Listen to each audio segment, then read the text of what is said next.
এবার হ্যাঁ, তো যেটা বলছিলাম যে এই ইউনিটটা তোমরা যদি প্রিভিয়াস ইয়ারের কোয়েশ্চেন দেখো তাহলে বুঝতে পারবে যে মেজরলি কোয়েশ্চেন আসে। এই দেখো তোমাদের যেরকম স্যার বললেন না যে দেখা যাচ্ছে না ম্যাডাম, ফুল স্ক্রিন দেখান, তোমরাও কিন্তু কোনো অসুবিধা হলে এরকম বলবে। হ্যাঁ, আমি যেহেতু স্ক্রিন শেয়ার করেছি তোমাদের চ্যাট বক্সের লেখাটা দেখতে পাচ্ছি না, ঠিক আছে? তো অসুবিধা হলে বলবে। হ্যাঁ ম্যাম। হ্যাঁ, ঠিক আছে। এবারে এই প্রিভিয়াস ইয়ার তোমরা যদি ফলো করো দেখবে সব থেকে বেশি প্রশ্ন আসে তোমাদের সাব ইউনিট 1 থেকে, development and environment, millennium development and sustainable development goal. আর একটা যেটা আসে এই লাস্ট টপিকটা মানে অ্যাক্ট গুলো থেকে প্রচুর কোয়েশ্চেন হচ্ছে। ইদানিং কোয়েশ্চেন প্রচুর আসছে ডিফারেন্ট, এই যে তোমার ন্যাচারাল হ্যাজার্ডস অ্যান্ড ডিজাস্টার, এই পোর্শন থেকেও প্রচুর কোয়েশ্চেন আসছে। তো আমরা আস্তে আস্তে সবই পড়বো। আজকে আমরা প্রথম টপিকটা দিয়ে শুরু করব, development and environment, millennium development and sustainable development গোল। ঠিক আছে, দেখতে পাচ্ছ হোয়াট ইজ এনভায়রনমেন্টের ডেফিনিশনটা? হ্যাঁ ম্যাম পাচ্ছি। ঠিক আছে, ঠিক আছে, তাহলে আমরা সবার আগে জানবো হোয়াট ইজ এনভায়রনমেন্ট। এটা সবাই জানি, ছোটবেলা থেকে পড়েছি। এনভায়রনমেন্ট কি?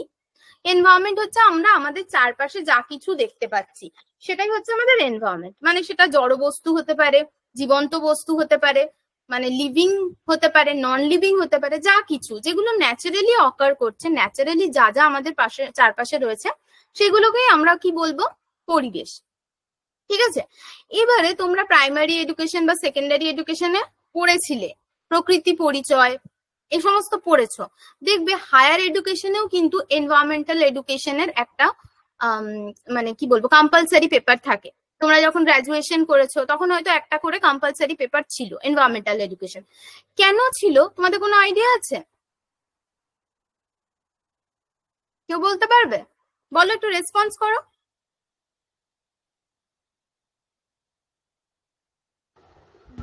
যাতে আমরা পরিবেশ সম্পর্কে সচেতন হই সেই জন্য।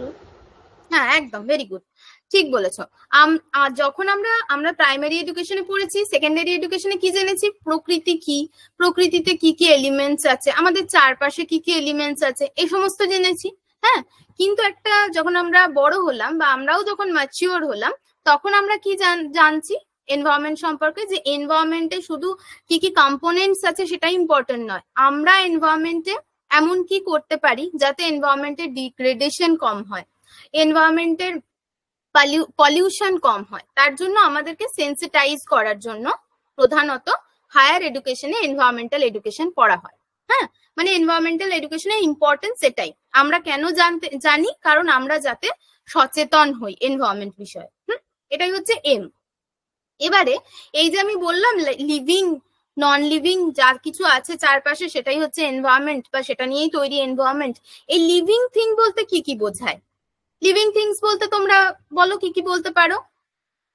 জানো তো সবাই, বলো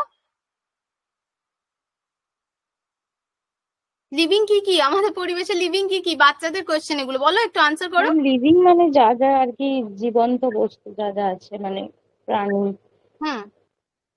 প্রাণী, উদ্ভিদ। গাছ, উদ্ভিদ, ঠিক, সেগুলোকেই আমরা বলবো লিভিং থিংস। যাকে কি বলা হয়? যাকে বলা হয় বায়োটিক, বায়োটিক এলিমেন্টস। যা কিছু জীবন্ত আমাদের চারপাশে জীবিত যা কিছু আছে তাই হচ্ছে বায়োটিক। আর নন লিভিং এলিমেন্টস কি? নন লিভিং বা অ্যাবায়োটিক এলিমেন্টস কি? যা কিছু এর উল্টোটা, মানে কি যার মধ্যে প্রাণ নেই। প্রাণ নেই, হ্যাঁ হ্যাঁ বলো, বলো কি বললে? ম্যাম জড় পদার্থ যেগুলো, একদম জড় পদার্থ যেগুলো আমাদের চারপাশে হ্যাঁ হ্যাঁ, কি কি আছে চারপাশে?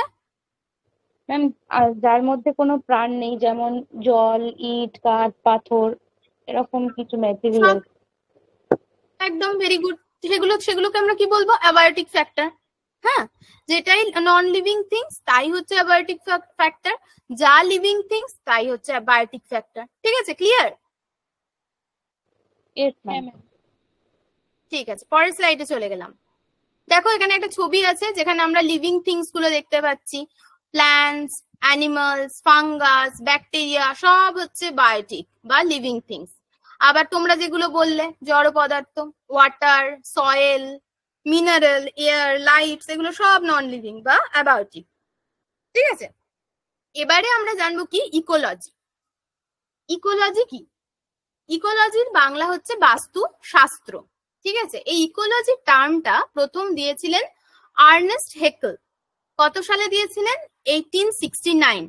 ঠিক আছে, তো এবার বাস্তুশাস্ত্র বিষয়টা কি? বাস্তুশাস্ত্র বিষয়টা কিছুই না, মানুষ সহ আমাদের যা যা জীবন্ত প্রাণী বা তাদের যে বা ধরো যা যা লিভিং অর্গানিজমস গুলো শুনলাম, তাদের শারীরিক বা ফিজিক্যাল এনভায়রনমেন্টের মধ্যে যে সম্পর্কের স্টাডি, সেটাই হচ্ছে ইকোলজি। বা আমরা ইকোসিস্টেমের সাপেক্ষে বলতে পারি বেসিক্যালি ইকোসিস্টেমের যে স্টাডিটা হয় তাকেই বেসিক্যালি বলে ecology. Ecology is defined as the study of ecosystem. ঠিক আছে, ইকোলজি, লজি মানে কি? সায়েন্টিফিক স্টাডি, কিভাবে লিভিং অর্গানিজম ইন্টারঅ্যাক্ট করছে এনভায়রনমেন্টের সাথে, সেটাই হচ্ছে ইকোলজি। এটা কি করে? কানেকশনস তৈরি করে between plants and animals and the world around them. আর কি করে? ইনফরমেশন দেয় about the benefits of ecosystem. Ecosystem Bangla কি জানো তো? বাস্তু কি? বাস্তুতন্ত্র। বাস্তুতন্ত্র, তাই তো? বাস্তুতন্ত্রের ইনফরমেশন, বাস্তুতন্ত্রের কি কি বেনিফিটস আছে সেগুলো সম্পর্কে ইনফরমেশন দেয়। মানে তোমাদের যেটা বললাম প্রথমেই যে অ্যাকচুয়ালি এটা কি? এটা হচ্ছে স্টাডি অফ ইকোসিস্টেম, সেটাকেই বলে ইকোলজি। এটা দিয়েছিলেন আর্নেস্ট হেকেল। কত সালে? 1869। এগুলো হচ্ছে ইম্পর্টেন্ট। ঠিক আছে, এখান থেকে কোয়েশ্চেন আসতেই পারে। অ্যাকচুয়ালি এখন আর এখান থেকে কোয়েশ্চেন আসে না, আগে বহু পুরোনো কোয়েশ্চেন তোমরা স্টাডি করলে হয়তো এরকম কোয়েশ্চেন পেতে পারো, এখন আর এত ইজি কোয়েশ্চেন হয় না, তাও আমাদের জেনে রাখা দরকার। এরপরে চলে আসবো কি? ইকোসিস্টেম। ইকোলজি বোঝা গেছে তো সকলে? হ্যাঁ ম্যাম। সকলে বুঝেছো তো ইকোলজি কি? হ্যাঁ। ওকে, আমরা ইকোসিস্টেমে যাচ্ছি তাহলে। ইকোসিস্টেম হচ্ছে বাস্তুতন্ত্র, তোমরাই বললে। এটাকে দিয়েছিল এজি টেনসলে। কত সালে দিয়েছিলেন? 1935-এ। তার মানে 1869-এ আর্নেস্ট হেকেল দিলেন ইকোলজি। তার কিছু বছর পর 1935-এ এজি টেনসলে কি দিলেন? ইকোসিস্টেমের কনসেপ্ট। ঠিক আছে, ইকোসিস্টেমটা কি জিনিস? ইকোসিস্টেমটা কিছুই না, এরা হচ্ছে একটা প্রণালী বা বলতে পারো একটা প্রক্রিয়া, যেখানে কোনো একটা বসতির মধ্যে যে জীবগোষ্ঠী রয়েছে তারা একে অপরের সঙ্গে বা ধরো তারা জীব বা অজৈব একে অপরের সঙ্গে পারস্পরিক যে ইন্টারাকশন মানে মিথস্ক্রিয়ার মাধ্যমে যে একটা তন্ত্র তৈরি করে তাকেই আমরা বলি বাস্তুতন্ত্র। আর সেই তন্ত্রটা কিরকম হবে? একটা বাবলের মতো হবে। একটা বাবলের মধ্যে কিভাবে একটা লিভিং অর্গানিজম একটা নন লিভিং অর্গানিজমের মধ্যে ইন্টারাকশন করছে এবং তার একটা বাবলের মধ্যে একত্রিত ভাবে কিভাবে রয়েছে সেটার যে স্টাডি, সেটাই হচ্ছে ইকোসিস্টেম। ঠিক আছে, এখানে কি? এখানে কিন্তু আমরা শুধু বায়োটিক এলিমেন্টস এর কথাই দেখবো না, বায়োটিকও দেখবো অ্যাজ ওয়েল অ্যাজ অ্যাবায়োটিকও দেখবো। সেটাই হচ্ছে ইকোসিস্টেম। বোঝা গেছে? মানে ইকোসিস্টেম বুঝতে পেরেছো সবাই কি কি জিনিস? ইকোসিস্টেম ন্যাচারালও হতে পারে, ইকোসিস্টেম আর্টিফিশিয়ালও হতে পারে। ঠিক আছে, ন্যাচারাল ইকোসিস্টেমের মধ্যে ডেজার্টকে ধরতে পারো। ঠিক আছে, আর আর্টিফিশিয়ালের মধ্যে কি ধরতে পারো? Fish aquarium. ফিশ অ্যাকুয়ারিয়াম কেন? মানে সেটাকে আমরা আর্টিফিশিয়াল একটা বাবল ধরো তৈরি করে দিচ্ছি, সেখানে আমরা পাথর রাখছি, সেখানে আমরা লিভিং এলিমেন্টস রাখছি, তারা যে একটা পারস্পরিক ইন্টারাকশন করছে তার মধ্যে একটা ইকোসিস্টেম তৈরি হচ্ছে। যেমন ধরো আমি বোঝাচ্ছি একটা কি বলবো, তোমার রিয়েলিটিতে তোমরা দেখবে এরকম আমরা বলে থাকি যে খুব ভালো এই যে স্টার্ট আপের ইকোসিস্টেম কোথায় কোথায় দেখা যায়? কোন সিটিতে দেখা যায়? ব্যাঙ্গালোরে। ব্যাঙ্গালোরে একটা স্টার্ট আপের ইকোসিস্টেম আছে। মানে কি? একটা ব্যাঙ্গালোর শহরটাতে একটা এমন সিস্টেম রয়েছে যেখানে এক একটা এলিমেন্টস এক একজনের সাথে ইন্টারাকশনের মাধ্যমে এমন একটা বাবল তৈরি করছে যেখানে কি হচ্ছে পুরো সিস্টেমটা প্রপারলি অর্গানাইজড ওয়েতে চলছে। ঠিক আছে, সিমিলারলি আমরা সেটা কোনো একটা পুকুরের ইকোসিস্টেমও দেখতে পারি। পুকুরের মধ্যে বড় মাছ থাকে, ছোট মাছ থাকে, পাথর থাকে, তারা একে অপরের সঙ্গে যে ইন্টারাকশন করছে এবং তার ফলে যে একটা একক গঠন হচ্ছে সেটাকেই বাস্তুতন্ত্র বলে। ওকে, হ্যাঁ ম্যাম। এরপর জানবো আমরা কি বায়োমস। বোঝা গেছে তো? বায়োমসে যাচ্ছি তাহলে, হ্যাঁ কোনো ম্যাম। অসুবিধা?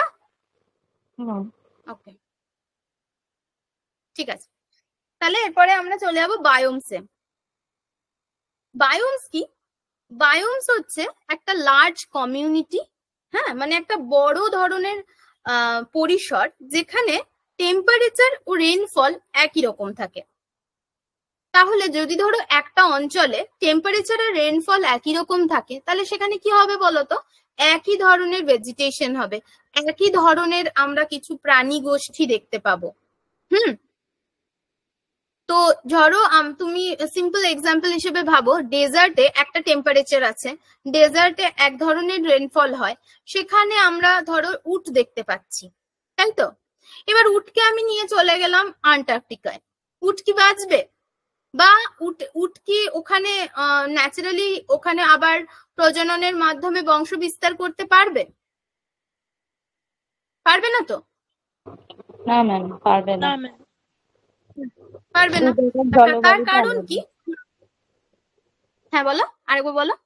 দুটো জায়গার ম্যাম ক্লাইমেট বা জলবায়ুটা, আবহাওয়াটা আলাদা, তাই জন্য পারবে না। তার জন্য পারবে না। তাহলে তাহলে তোমরা বুঝতে পারছো যে এক একটা জায়গায় এক এক রকমের ক্লাইমেট, এক এক রকম টেম্পারেচার, এক এক রকম রেনফল, সেখানে এক এক ধরনের ভেজিটেশন দেখা যায়, এক এক ধরনের অ্যানিমালস দেখা যায়, তাই তো? তাই এই জিনিসটাকে আমরা বলি বায়োম। তার মানে বায়োম কি? একটা লার্জ কমিউনিটি যেখানে আমরা একটা ন্যাচারালি অকারেন্স ভেজিটেশন দেখা যায়, ওয়াইল্ড লাইফ দেখা যায়, যারা ওই স্পেসিফিক ক্লাইমেটেই থাকতে পারে। ঠিক আছে, এবার আমরা মেজরলি 5টা বায়োমস আছে, সেই মেজর 5টা বায়োমস সম্পর্কে ইনফরমেশন জানবো। কি কি মেজর 5টা বায়োম? একটা হচ্ছে aquatic, second grassland biomes, forest biome, desert biomes, আর একটা হচ্ছে তুন্দ্রা বায়োমস। ঠিক আছে, প্রথমেই জানবো কি অ্যাকোয়াটিক বায়োমস। অ্যাকোয়াটিক বায়োমস মানে কি? জলজ বায়োম। তোমরা জানো যে জল আমাদের পৃথিবীতে কি 3 ভাগ জল 1 ভাগ স্থল, তাই তো? তাহলে অটোমেটিক্যালি কি হবে? জলজ বায়োমস এর পরিমাণটাও সব থেকে বেশি থাকবে। এটাই হচ্ছে লার্জেস্ট বায়োম। বায়োমস, কোন বায়োমস যদি সব থেকে বড় এরকম কোনো কোয়েশ্চেন আসে তাহলে কি হবে? অ্যাকোয়াটিক বায়োমস। এটা দেখো 75% অফ আর্থের সারফেস কি দখল করে রয়েছে। এটা দুভাগে বিভক্ত, একটা ফ্রেশ ওয়াটার আর একটা মেরিন ওয়াটার। ফ্রেশ ওয়াটার বলতে কি? যেটা লেকস, রিভার, স্ট্রিমস। আর মেরিন ওয়াটার মানে নোনা জল, তোমরা জানো, ওশান, সল্টি সিজ। এটা হয়ে গেল অ্যাকোয়াটিক বায়োমস। তাহলে অ্যাকোয়াটিক বায়োমসে আমরা এক ধরনের ভেজিটেশন দেখতে পারবো, এক ধরনের কি বলে মাছ দেখতে পারবো। এটা ফ্রেশ ওয়াটারে এক ধরনের পাওয়া যাবে, আবার নোনা জলে আরেক ধর। কিছু নোনা জলের মাছ দেখবে ফ্রেশ ওয়াটারে বাঁচবে না, আবার ফ্রেশ ওয়াটারের মাছকে নোনা জলে নিয়ে গেলে সে বাঁচবে না। তাহলে বুঝতে পারছো, একটা স্পেসিফিক বায়োমসে স্পেসিফিক কিছু ভেজিটেশন হবে, স্পেসিফিক কিছু ওয়াইল্ড লাইফ থাকবে, সেটাই হবে সেই বায়োমসটার ফিচার্স। ঠিক আছে, নেক্সট আসছি আমরা গ্রাসল্যান্ড বায়োমস। গ্রাসল্যান্ড বায়োমস হচ্ছে, এটাও একটা বিশাল বড় অংশ জুড়ে রয়েছে। গ্রাসল্যান্ড বায়োমস বোধহয় 20%, এখানে মনে হচ্ছে দেওয়া নেই ইনফরমেশনটা। অলমোস্ট 20% যতদূর সম্ভব। দেখি দাঁড়াও, মানে এটা যেমন 75% পড়লাম, এটা অলমোস্ট 20% যে তোমার ওয়ার্ল্ড এর অংশ জুড়ে গ্রাসল্যান্ড বায়োমস রয়েছে। তোমাদেরকে আমি আরেকবার কনফার্ম করবো একটু পর, ঠিক আছে, গ্রাসল্যান্ড বায়োমস এর পরিমাণটা। গ্রাসল্যান্ড বায়োমস কি? যে বিশাল বড় একটা অংশ যেখানে একটা স্পেসিফিক টেম্পারেচার আছে, একটা স্পেসিফিক রেনফল আছে, যার জন্য বড় কোনো গাছ জন্মাতে পারে না। হ্যাঁ, তোমরা লিখে নাও। হ্যাঁ, এটা এখানে মনে হচ্ছে দেওয়া নেই। পৃথিবী পৃষ্ঠের 20% অংশ হচ্ছে গ্রাসল্যান্ড বায়োমস দ্বারা অধিকৃত। ঠিক আছে, আগেরটা যেমন পড়লাম আমরা 75%, এটা হচ্ছে 20%।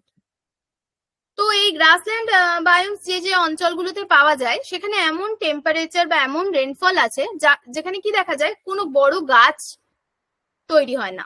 কি হয়, অঞ্চলের পর অঞ্চল অনেক বড় বড় অংশ জুড়ে তৃণভূমি দেখা যায়। মাঝে মাঝে একটা দুটো করে কোথাও কোথাও গাছ জন্মায়, বড় গাছ জন্মায়, সেটাও খুব লম্বা হয় না, মোটা হয়, গুঁড়িটা মোটা হয়, কিন্তু হাইটটা খুব বেশি হয় না। এখানে কি হয়, এখানে খুব বড় বড় প্রাণীরা থাকে, সেই জন্য এই গ্রাসল্যান্ড বায়োমসকে বলে বিগ গেম কান্ট্রি। মানে বিগ গেম কান্ট্রি মানে কি বলতো, যেখানে বিগ অ্যানিমালসরা থাকে, মানে যেরকম ধরো জিরাফ থাকে, এলিফ্যান্টস থাকে, সেটাকে বলে গ্রাসল্যান্ড বায়োমস। যদি আমরা উদাহরণ বলি তাহলে সাভানা তৃণভূমি, এটা হচ্ছে গ্রাসল্যান্ড বায়োমস এর উদাহরণ। বা ধরো তোমরা নর্থ আমেরিকার প্রেইরিজ এর নাম শুনে থাকবে, এটাও হচ্ছে গ্রাসল্যান্ড বায়োমস এর একটা এক্সাম্পল। ঠিক আছে, এরপর আমরা পড়বো ফরেস্ট বায়োমস। বোঝা গেছে তো, বায়োমস গুলো বোঝা যাচ্ছে তো? হ্যাঁ ম্যাম, বোঝা যাচ্ছে। বলো। হ্যাঁ ম্যাম, বোঝা যাচ্ছে। ক্লিয়ার হচ্ছে তো? হ্যাঁ। আচ্ছা আচ্ছা, বেশ বেশ বেশ, ঠিক আছে। এবার আমরা পড়বো কি ফরেস্ট বায়োমস। ফরেস্ট বায়োমস, ফরেস্ট নাম শুনেই বুঝতে পারছো যেটা কি দ্বারা ঢাকা থাকে, গাছের দ্বারা, তাই তো? এটা কি 1/3 অফ দ্য আর্থ, মানে আমরা আগে কি পড়লাম, 20% পড়লাম গ্রাসল্যান্ড বায়োম, 75% পড়লাম। প্রথম বায়োমসটা কি নাম ভুলে গেলাম, বলো তোমরা, বলো প্রথম বায়োমসটা কি নাম বলো। অ্যাকোয়াটিক বায়োমস। হ্যাঁ, ভেরি গুড, অ্যাকোয়াটিক বায়োমস 75%। এটা সেরকম বলছে 1/3 অফ দ্য আর্থে কি রয়েছে, ফরেস্ট বায়োমস। ঠিক আছে, এই ফরেস্ট বায়োমসটা পড়ার জন্য আমাদের ওপরে একটু যেতে হবে। হ্যাঁ, এই যে এখানে একটা ছবি দেখা যাচ্ছে, দেখা যাচ্ছে তো? হ্যাঁ ম্যাম, এটা হচ্ছে ট্রপিক্যাল এরিয়া। হ্যাঁ, এই প্রথমে কি দেখছি আমরা, আর্কটিক এরিয়া, একদম নিচে রয়েছে ট্রপিক্যাল, মাঝে টেম্পারেট, আর তার নিচে হচ্ছে সাবআর্কটিক। ঠিক আছে, এবারে তোমরা ভেবে নাও এই প্রত্যেকটা যে অঞ্চল রয়েছে, প্রত্যেকটা অঞ্চলে যে ধরনের ফরেস্ট দেখা যায়, সেই ফরেস্ট বায়োমস হচ্ছে প্রিডমিনেন্ট আমাদের পৃথিবীতে। ঠিক আছে, তো আমরা মেজরলি তিনটে বায়োমস এর কথা পড়বো এখানে। একটা হচ্ছে টেম্পারেট ফরেস্ট, ট্রপিক্যাল ফরেস্ট, আর একটা কি তৈগা। উপরের একদম আর্কটিকে সেরকম ভাবে কিছুই দেখা যায় না। কেন দেখা যায় না বলতো? আর্কটিক অঞ্চলে আমরা এখানে কোনো ফরেস্ট বায়োমস খুঁজে পাচ্ছি না, তার কারণ কি বলতো?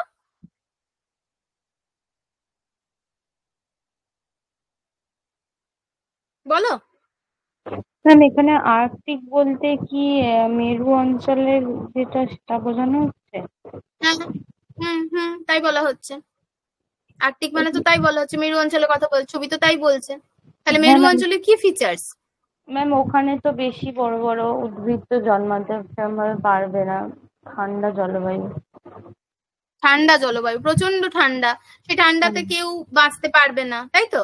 কোনো জীবের বাঁচা সম্ভব নয়, তাই তো?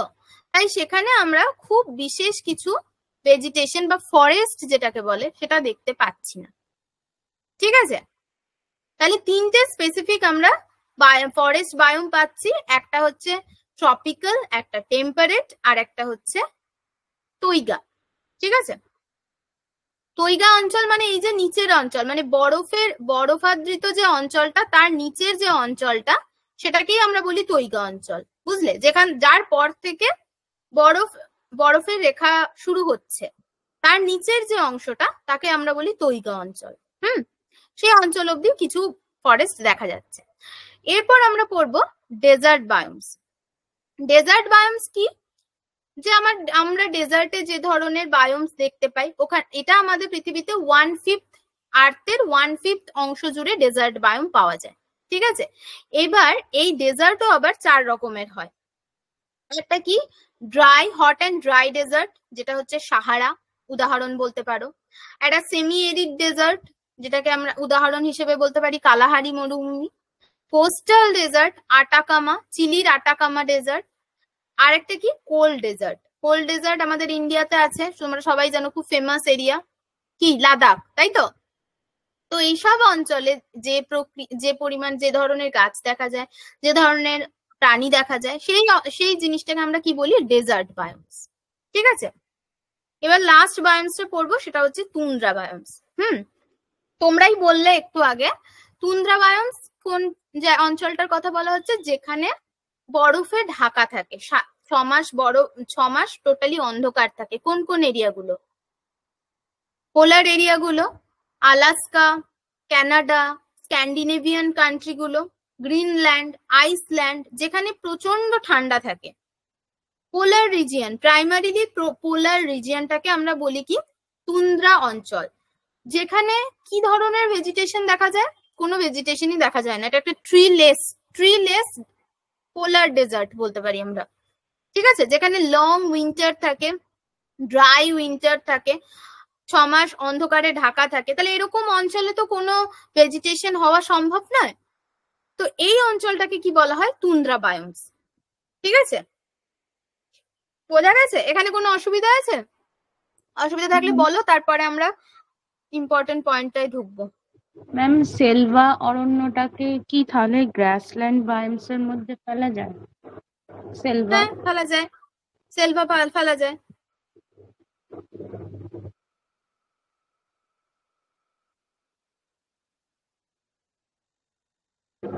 ম্যাম, এখানে এই মানেগুলো একটু বলে দেবেন? এই যে ডেজার্ট বায়োমের মধ্যে যে ভাগগুলো বললেন না, ড্রাই ডেজার্টটা তো বুঝতে পারছি, মানে একেবারে শুষ্ক, যেটা মরুভূমি অঞ্চল সেটা, আর সেমি এরিড আর কোস্টাল, এই দুটো মানে বাংলাগুলো বলে দেবো বলছো? বাংলাগুলো? হ্যাঁ ম্যাম, হ্যাঁ। আচ্ছা, বলে দিচ্ছি। সেমি এরিডের বাংলা সেভাবে, মানে বাংলা কি হতে পারে? এরিড মানে বোধহয় শুষ্ক, তাই না? আচ্ছা, অ্যাকচুয়ালি কি বলতো, আমার মিনিংটা নয়, মোটামুটি যেটা দিয়ে বোঝা যাবে আর সেটা। আচ্ছা, আমি একটা কথা বলি তোমাদের, মানে একটু একটু ইংলিশ টার্ম গুলো মানে মনে রাখার চেষ্টা করতে হবে। কেন বলো তো? কারণ পরীক্ষায় কিন্তু কোয়েশ্চেন ইংরেজিতে আসবে, আর কি বলে তোমার, আর পাশে থাকবে হিন্দি। তো বাংলা ঠিক বুঝে খুব একটা লাভ নেই, তোমাদের বিষয়টা আমি বাংলায় বোঝাচ্ছি। তাহলে সেমি এরিড ডেজার্টের আমি তোমাদের কিছু ফিচার্স বলে দিই, তাহলে বুঝতে পারবে, তাই না? ঠিক আছে, তাই তো? ক্যারেক্টারিস্টিক্স বললে মনে থাকবে তো? হ্যাঁ হ্যাঁ, বলুন। ঠিক আছে, তাহলে সেমি এরিডটা কি হয়? এটা কিছুটা ঠান্ডা হয়, মানে হট অ্যান্ড ড্রাই ডেজার্ট যেটা পড়লাম, তারপরে কি পড়ছি? Semi arid. মানে সেমি অ্যারিডকে তুমি বাংলায় করলে হয়তো দেখতে পারবে আধা শুষ্ক। আধা শুষ্ক মরুভূমি কি, এটা অতটা হট নয়, যেরকম হট অ্যান্ড ড্রাইটা পড়লাম, যেরকম সাহারা, সেই রকম হয় না, তার তুলনায় একটু কম, একটু কুলার হয়। এখানেও সেম লং ড্রাই সামার থাকে। ঠিক আছে, উইন্টারও থাকে, রেনও হয়, কিন্তু সবই যে হট অ্যান্ড ড্রাই ডেজার্টে যেটা থাকে তার তুলনায় একটু কম। বুঝতে পেরেছো? এখানে কি হয়? এখানে প্ল্যান্টস এর মধ্যে ওই যেগুলো আমরা কাটা কাটা প্ল্যান্টস দেখা যায়। ঠিক আছে, এখানে খুব বৃষ্টিপাত কম হয়, শুধুমাত্র উইন্টারের যে মান্থস গুলো আছে, উইন্টারের যে মাসগুলো, সেই মাসে শুধুমাত্র বৃষ্টিপাত দেখা যায়। মানে তোমাদের বেসিক্যালি ডেজার্টের যা যা ফিচার্স, সেই ফিচার্স গুলোই এখানে রয়েছে। শুধু একটা হচ্ছে খুব ড্রাই শুষ্ক ডেজার্ট, এটা সেমি এরিড, মানে তার থেকে কম শুষ্ক ডেজার্ট। ঠিক আছে, কোল্ড ডেজার্ট মানে কি, যেটা হবে একদম ঠান্ডা। লাদাখ কিরকম জানো তো?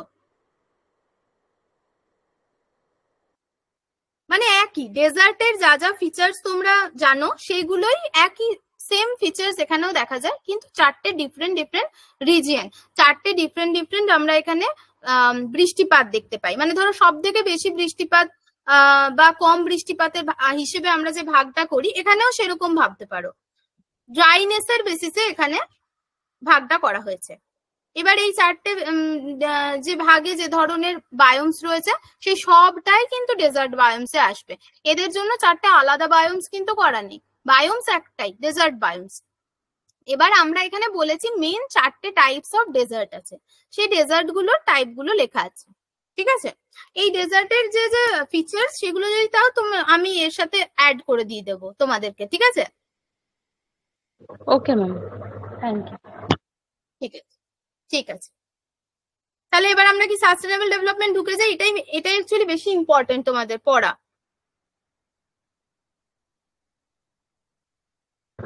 হ্যাঁ ম্যাম, তাহলে তাহলে এরপর আমরা শুরু করব হচ্ছে তোমার সাস্টেনেবল ডেভেলপমেন্ট। সাস্টেনেবল ডেভেলপমেন্ট সম্পর্কে কারো কি আইডিয়া আছে একটু প্রথমে শুনি, তারপরে সাস্টেনেবল ডেভেলপমেন্ট পড়বো। বলো কি জানো সাস্টেনেবল ডেভেলপমেন্টটা কি?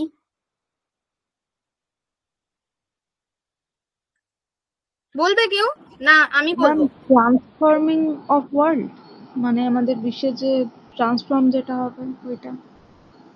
হ্যাঁ, ট্রান্সফর্মিং অফ দ্য ওয়ার্ল্ড, তাই বললে? হ্যাঁ, হ্যাঁ, এটা একটা ফিচার, এটা একটা সাস্টেনেবল ডেভেলপমেন্টের একটা এম বলতে পারো। এটা হচ্ছে সব থেকে ব্রডার এম, যে ওয়ার্ল্ডকে ট্রান্সফর্ম করা। কিন্তু সাস্টেনেবল ডেভেলপমেন্ট কি?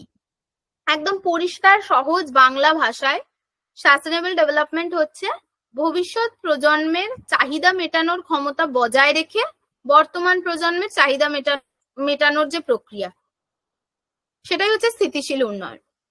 মানে কি, আমরা জলের ব্যবহার এমন ভাবেই করব যাতে আমাদেরও যে চাহিদা সেটা মেটে, আবার ফিউচার জেনারেশনেরও যেন এমন অবস্থা না হয় যে তারা আর জলই পাচ্ছে না। জল কি? জল হচ্ছে আমাদের সম্পদ, পৃথিবীর সম্পদ, তাই তো? পৃথিবীর সম্পদকে, সমস্ত সম্পদকে আমরা এমন ভাবে ব্যবহার করব যাতে আমাদের চাহিদাও মেটে এবং ফিউচার যে জেনারেশন তাদের জন্য আমরা কিছুটা গচ্ছিত রেখে দিতে পারি। এই যে ওয়ার্ডটা সাস্টেনেবল ডেভেলপমেন্ট, এটা প্রথম 1987-এ ব্রুটল্যান্ড কমিশনের মাধ্যমে আসে, ঠিক আছে? ব্রুটল্যান্ড কমিশন। তো এবার সাস্টেনেবল ডেভেলপমেন্টের বিষয়টা তোমরা বুঝেছো। যেমন ধরো ব্যাঙ্গালোরে এখন কি সিচুয়েশন, গোটা পৃথিবীর আমাদের ইন্ডিয়ার লোক মোটামুটি এখন ব্যাঙ্গালোর চলে গেছে। এবারে কি হয়েছে, ওখানকার সমস্ত ন্যাচারাল রিসোর্স এত বেশি ভাবে ব্যবহার হয়ে গেছে যে এখন আর ওখানে জলের ভীষণ ক্রাইসিস দেখা দিয়েছে। কিছু কিছু এরিয়া একদম একটা স্পেসিফিক টাইমেই শুধুমাত্র জল আসছে, তারপর জল নেই। তার মানে কি ওখানে কি স্থিতিশীল ইউজ হয়েছে, সাস্টেনেবল ইউজ হয়েছে? হয়নি। কনজাম্পশন এত বেশি হয়েছে, আমরা যেটা বারবার বলা হয়, দেখবে যে রাস্তায় জলের কল খোলা থাকবে, বন্ধ করে দেবে, ছোটবেলা থেকে শেখানো হয় আমাদের, তাই না? ব্রাশ করার সময় আমরা অনেকে কল খুলে ব্রাশ করি, সেটা না করতে বলা হয়। কেন? কারণ জলটাকে বাঁচাতে হবে, শুধু নিজেদের কথা ভাবলে হবে না, ফিউচার জেনারেশনের কথা ভাবতে হবে, সেইভাবে আমাদের রিসোর্সটা ইউজ করতে হবে, ঠিক আছে? দেখো এখানে কি বলছে, sustainable development is the development which meets the needs of the present without disturbing the future generation to meet their own need, ঠিক আছে? এটাই হচ্ছে সাস্টেনেবল ডেভেলপমেন্ট বা স্থিতিশীল উন্নয়ন। তো স্থিতিশীল উন্নয়ন সম্পর্কে আমরা অনেক ডিটেলসে পড়বো। তার আগে আমরা পড়বো কি মিলেনিয়াম ডেভেলপমেন্ট গোল বা এমডিজি। তো কি হয়, বিশ্ব জুড়ে একটা দুর্ভিক্ষ, অশিক্ষা, ম্যালনিউট্রিশন এরকম একটা সিচুয়েশন ছিল 2000 সালের আগে। 1900 ধরো ওই তোমার 90 এরকম মানে যখন কোল্ড ওয়ার শেষ হলো, কোল্ড ওয়ার শেষ হওয়ার পর বিশ্ব জুড়ে দুর্ভিক্ষ, অশিক্ষা, ম্যালনিউট্রিশন এরকম সিচুয়েশন চলছে। তখন ওয়ার্ল্ডের বিভিন্ন যে কান্ট্রিগুলো তারা বুঝলো যে না, এবার একটা আমাদের ডেভেলপমেন্ট পারপাসে একটা সামিট করতে হবে। তাই সেপ্টেম্বরে 2000 সালে ইউএন মিলেনিয়াম সামিট হলো। আর সেটা কারা করলো? ইউএন জেনারেল অ্যাসেম্বলি, ঠিক আছে? এখানে দেখো বলছে in September 2000 at the UN Millennium Summit the UN General Assembly adopted the United Nations Millennium Declaration। কি ভাবা হলো? মিলেনিয়াম ডেভেলপমেন্ট ডিক্লারেশনে ভাবা হলো যে আমরা কিছু কিছু এমন গোলস ভাববো বা গোলস সম্পর্কে জানবো যার মাধ্যমে আমরা কি করতে পারি, ডেভেলপমেন্ট করতে পারি। কারা করলো? UN general assembly. এই পয়েন্টস গুলো ইম্পর্টেন্ট, এখান থেকে কোয়েশ্চেন এসছে, ঠিক আছে? এবার আমরা জানবো কি হলো সেখানে বলা হলো 2000 সালে আমরা এই প্রোগ্রামটা সামিটটা করছি, যেখানে আমরা টোটাল 8টা গোলস নির্ধারণ করব এবং সেই গোলস গুলো 2015 সালের মধ্যে অ্যাচিভ করার চেষ্টা করব। এটা হচ্ছে, এইখান থেকে তোমাদের কেমন কোয়েশ্চেন আসতে পারে, ম্যাচিং টাইপ কোয়েশ্চেন আসতে পারে। পর পর এই যে গোলস গুলো যেগুলো দেওয়া আছে, দ্বারা তোমাদের ছবিটা দেখাচ্ছি, এগুলো র্যান্ডামলি বলতে পারে 4 নম্বর গোলটা বলো, 7 নম্বর গোলটা বলো। আর একটা কি আসতে পারে, অ্যাসারশন রিজনিং, দুটো স্টেটমেন্ট দিয়ে দিতে পারে, ট্রু ফলস আসতে পারে, এই ধরনের কোয়েশ্চেন আসতে পারে। ঠিক আছে, তো আমরা ডেভেলপমেন্ট গোলগুলো একটা গল্পের আকারে ভেবে নেব, পড়ে নেব। ঠিক আছে, প্রথম কি বলা হলো, কি হয়েছিল, কি জানলাম, কেন হয়েছিল এই আমরা কি ভাবলাম যে মিলেনিয়াম ডেভেলপমেন্ট সামিটটা কেন হলো, কি বললাম বলো তো, কেন হলো? বিশ্বজুড়ে কি চলছিল তখন, কোল্ড ওয়ারের পরে?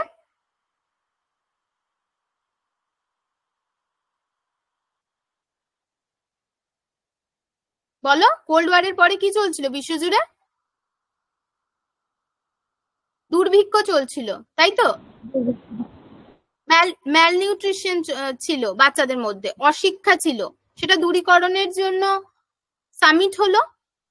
তাহলে এরকম যখন সিচুয়েশন চলছে, তখন প্রথম কি ভাবা হবে, মানুষের কোন জিনিসটা সর্বপ্রথম যদি চলে যায়, তাহলে সে বাকি সব ডেভেলপমেন্ট করতে পারে? ক্ষুধা নিবৃত্তি বলতে পারবে? ক্ষুধা, ক্ষুধা, একদম ঠিক, ক্ষুধা নিবৃত্তি, ভেরি গুড। আমরা যে মোটিভেশনাল একটা মাসলোর থিওরি আছে, সেখানেও আমরা তোমরা পড়েছো কিনা জানি না, তোমরা যদি টেট বা সেট যা কিছুর জন্য পড়ো, তাহলে সেখানে দেখবে মাসলোর থিওরিতে বলছে আমাদের ফিজিওলজিক্যাল নিডটা প্রথম যদি পরিপূর্ণ হয়, তখন আপার নিড গুলো অটোমেটিক্যালি চলে আসবে। তাহলে সেই জন্য প্রথম যে গোলটা ঠিক করা হলো যে এক্সট্রিম পভার্টি অ্যান্ড হাঙ্গারটা আমাদের কমাতে হবে, eradicate extreme poverty and hunger.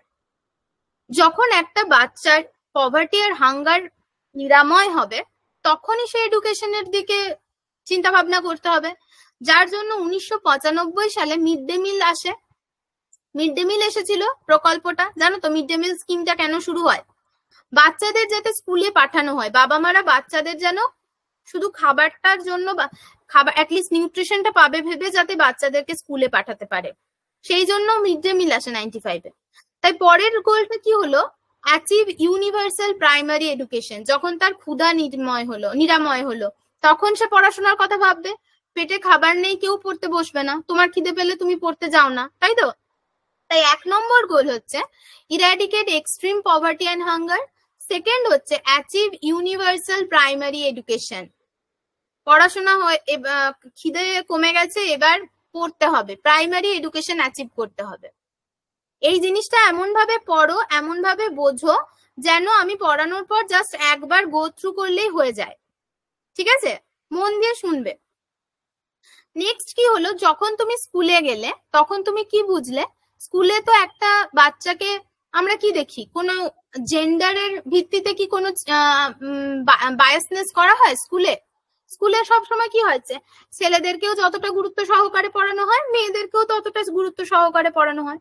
তাহলে যখন এডুকেশন পাবে সোসাইটি, যখন আমরা ইউনিভার্সাল প্রাইমারি এডুকেশনটা পেয়ে যাব, তখন কি হবে, তখন আমরা কি করব, জেন্ডার ইকুয়ালিটি, ওম্যান এম্পাওয়ারমেন্টের উপর ফোকাস করতে পারবো। তাহলে 3 নম্বর গোলটা কি, promote gender equality and empower woman. Woman empowerment হলে তবেই তো সোসাইটির এম্পাওয়ারমেন্ট হবে, তাই তো? আমাদের দেশে লিটারেসি রেট হাইয়েস্ট কোন রাজ্যে জানো?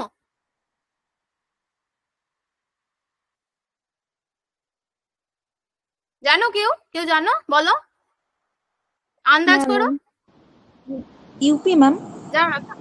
হ্যাঁ বলো, আরেকবার বলো। ইউপি? না না না, আমাদের সব থেকে হাইয়েস্ট হচ্ছে কেরালা। কারণ কেরালাতে লিটারেসি রেট সব থেকে হাইয়েস্ট। তার যদি কারণ ভাবো, তাহলে হচ্ছে মেল ফিমেল রেশিও ওখানে সব থেকে হাইয়েস্ট, বরং ফিমেল বেশি মেলের তুলনায়। বুঝতে পারছো? যখন লিটারেসি রেট তখনই ভালো হবে, তখনই এম্পাওয়ার্ড হবে সোসাইটি, যখন সেই সোসাইটির ওমেন এম্পাওয়ারমেন্ট হবে।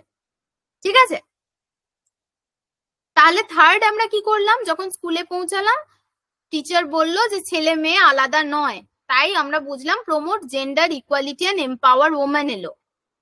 এবারে যখন ধরো মেয়েদেরকে এম্পাওয়ার্ড করা হচ্ছিল না, যখন মেয়েদেরকে স্কুলে পাঠানো হচ্ছিল না, সেই সময় বাচ্চা বাচ্চা মেয়েদের কি করা হতো সোসাইটিতে? বলো, সোসাইটিতে বাচ্চা মেয়েদের কি করা হতো? যখন এডুকেশনের অভাব ছিল তখন কি হতো? অনেক বেশি পরিমাণে স্কুলে পাঠাতো না মেয়েদেরকে, তার বদলে কি হতো বলো? বিয়ে দিয়ে দিত, চাইল্ড ম্যারেজ হয়ে যেত। কি বললাম? চাইল্ড ম্যারেজ হতো। স্লাইড দেখতে পাচ্ছ? হ্যাঁ ম্যাম, দেখা যাচ্ছে বাল্য বিবাহ ছিল। হ্যাঁ, চাইল্ড ম্যারেজ হতো। এবার চাইল্ড ম্যারেজ হওয়া মানেই একটা ভুল টাইমে কনসিভ করা হতো, বা মেয়েরা কনসিভ করতো, এবং তার ফলে কি হতো? চাইল্ড মর্টালিটি বেশি হতো। একটা সময় বাচ্চা মারা যেত অনেক অনেক পরিমাণে। এখন যে চাইল্ড মর্টালিটি অনেক কমে গেছে, সেই চাইল্ড মর্টালিটিটা হায়ার ছিল, তার কারণ ওমেন এডুকেশন ছিল না। তাহলে যখন 3 নম্বরে আমরা promote gender equality and empower women পড়লাম, 4 নম্বরে অটোমেটিক্যালি রিডিউস চাইল্ড মর্টালিটি হয়ে গেল। লিঙ্কটা বুঝতে পারছো তো? চাইল্ড মর্টালিটি কমে গেল, রিডিউস চাইল্ড মর্টালিটি, এটা গোল হলো, এইটা আমাদের করতে হবে 2015 সালের মধ্যে। ইমপ্রুভ ম্যাটারনাল হেলথ, মেয়েরা যখন স্কুলে যাবে, যখন পড়াশোনা করবে, সে তখন নিজের হেলথ সম্পর্কে ভালো বুঝবে। মা বাচ্চার যেমন খেয়াল রাখবে, তার নিজের হেলথ সম্পর্কেও যথেষ্ট খেয়াল রাখতে পারবে। বহু বছর আগে তোমরা শুনে থাকবে বাচ্চা হওয়ার পর মেয়েদেরকে আতুর ঘরে রাখা হতো। সেই আতুরটা এত হাইজিন একেবারেই মেনটেন করা হতো না, এবং সেই জন্য প্রচুর চাইল্ড মর্টালিটি রেট হাই ছিল, প্রচুর ম্যাটারনাল হেলথ খারাপ হতো, মানে মায়ের শরীর খারাপ হতো, মায়ের বিভিন্ন ধরনের রোগ হতো, ডিজিজেস হতো। ঠিক আছে, তাহলে যখন এডুকেশন হবে তখন চাইল্ড মর্টালিটি কমে যাবে, তখন ম্যাটারনাল হেলথ বেটার হবে।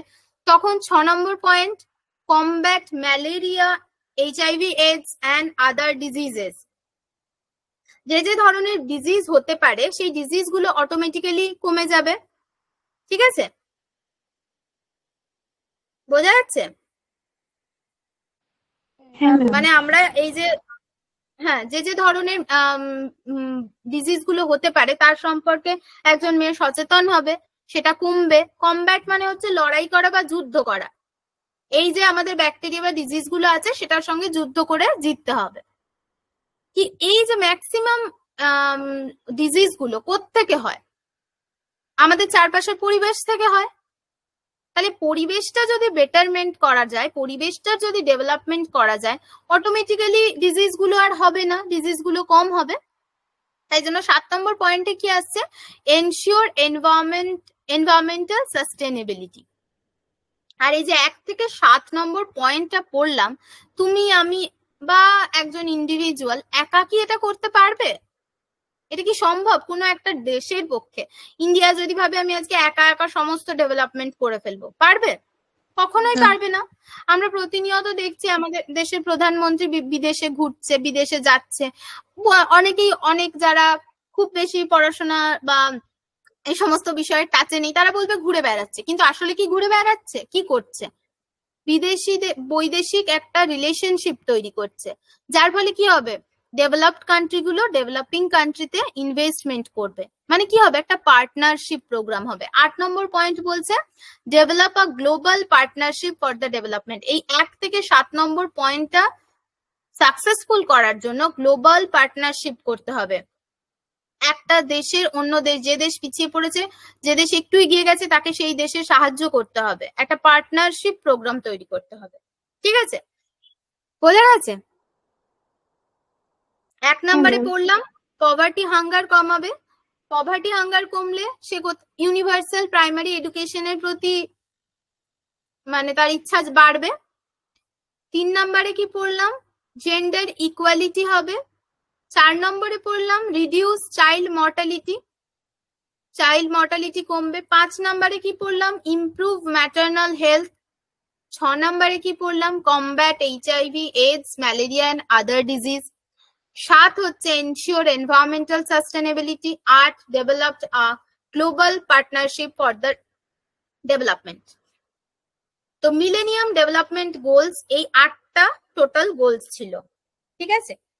টোটাল 8টা গোলস ছিল, 48টা ইন্ডিকেটরস ছিল, আর 18টা টার্গেটস ছিল, ঠিক আছে? এখানে আশা করি লেখা আছে। যদি লেখা না থাকে তোমরা নোট ডাউন করে নেবে। 8টা গোলস, 48টা ইন্ডিকেটর, 18টা টার্গেটস। এবার 2015 বোঝা গেছে তো? এমডিজি বোঝা গেছে? সবাই বুঝেছো? হ্যাঁ ম্যাম, কোথাও বুঝতে অসুবিধা পেরেছি। আছে এমডিজিতে? বুঝতে পেরেছো? বুঝতে পেরেছো, ঠিক আছে, বেশ। 7 নাম্বার গোলটা কি ছিল? Environmental sustainability. Development. Environmental sustainability. কে বললে এটা? শিল্পা? ম্যাম আমি শিল্পা বলি, বললেন? ম্যাম আমি বলি ডেভেলপমেন্ট বলতে। বেশ বেশ, ভেরি গুড, ঠিক বলেছো। আচ্ছা, 3 নম্বর গোলটা কে ছিল? কি ছিল? কে ছিল বলছি। 3 নাম্বার গোলটা কি ছিল বলো কেউ একজন? Gender equality. ওই জেন্ডার ইকুয়ালিটি আর ওমেন এমপাওয়ারমেন্ট। এম্পাওয়ারমেন্ট। হ্যাঁ, ma'am gender equality and women empowerment. Shilpa বললে? হ্যাঁ ম্যাম বললাম। আচ্ছা, আরো কেউ বলো? শুধু শিল্পাই বলছে। ঠিকই বলেছো, জেন্ডার, ঠিক বলেছো, একদম ঠিক বলেছো। জেন্ডার ইকুয়ালিটি, ওমেন এম্পাওয়ারমেন্ট, ঠিক আছে। আশা করি বুঝছো। এবার আমি পরেরটায় যাচ্ছি, ঠিক আছে? তাহলে 2015 সালের মধ্যে বলা হলো, 15 বছরের এই গোলটা নেওয়া হয়েছিল, 15 বছরের মধ্যে আমরা এগুলো করব। 15 বছর পরে দেখা গেল কি বলতো, যে এই যে 8টা গোল নেওয়া হয়েছিল, 48টা ইন্ডিকেটর নেওয়া হয়েছিল, আর 18টা টার্গেট, সরি 18টা না, 21টা টার্গেট ছিল বোধহয়। 21টা টার্গেট ছিল। এক সেকেন্ড দাঁড়াও।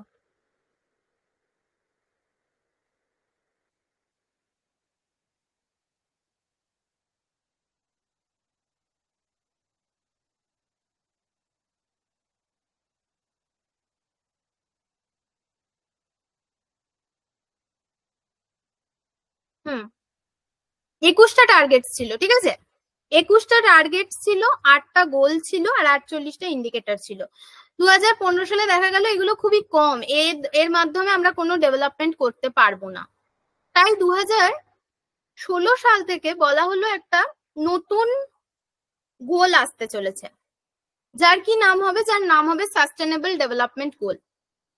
সেইটা কতজনের জন্য নেওয়া হবে? আরো 15 বছরের জন্য, মানে 2030 সালের মধ্যে আমাদের সাস্টেনেবল যে ডেভেলপমেন্ট গোল ঠিক করা হলো 17টা হবে, মানে যে 8টা গোল ছিল সেখান থেকে বাড়িয়ে করে দেওয়া হলো 17টা।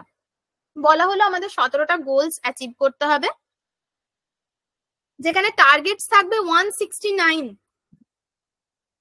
169টা টার্গেটস থাকবে, ঠিক আছে?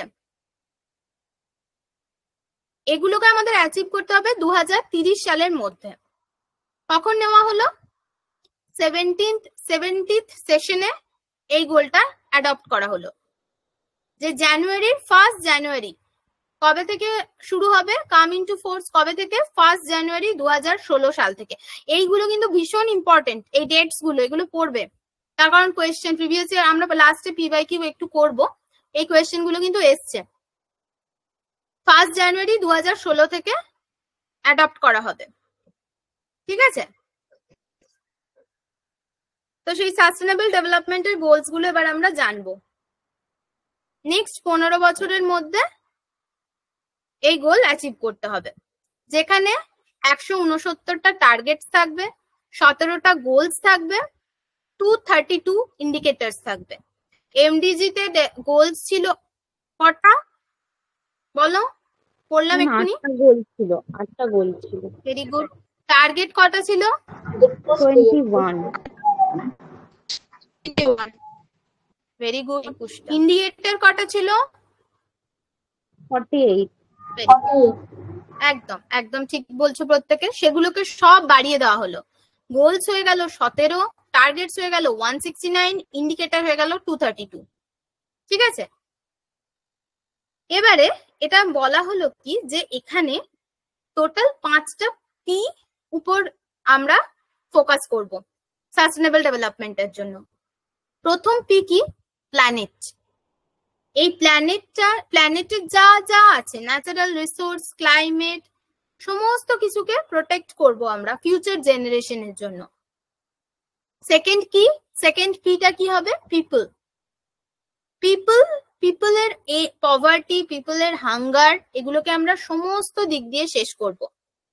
শুধু হাঙ্গার কমাবো মানে সে অভুক্ত থাকবে, সমস্ত দিক থেকে মানে হিডেন হাঙ্গার যেটাকে আমরা বলি সেটাও একদম থাকবে না, এবং মানুষের ডিগনিটি, ইকুয়ালিটি এগুলোরও দিকে যথাযথ গুরুত্ব দেওয়া হবে।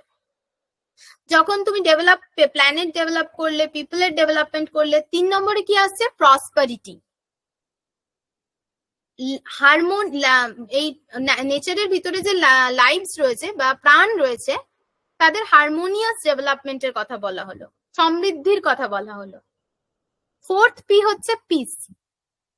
যখন মানুষ চারদিক দিয়ে ডেভেলপমেন্ট ঘটছে, অটোমেটিক্যালি তাকে পিসের কথা ভাবতে হবে, ইনক্লুসিভ সোসাইটির কথা ভাবতে হবে, পিসফুল এনভায়রনমেন্টের কথা ভাবতে হবে, এবং সবার শেষে হচ্ছে কি? পার্টনারশিপ।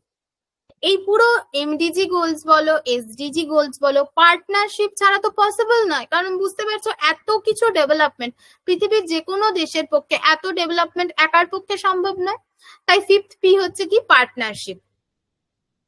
গ্লোবাল পার্টনারশিপের এনহ্যান্সমেন্ট করবে। প্রথম পি প্ল্যানেট, পৃথিবী। সেকেন্ড পি পিপল, মানুষ।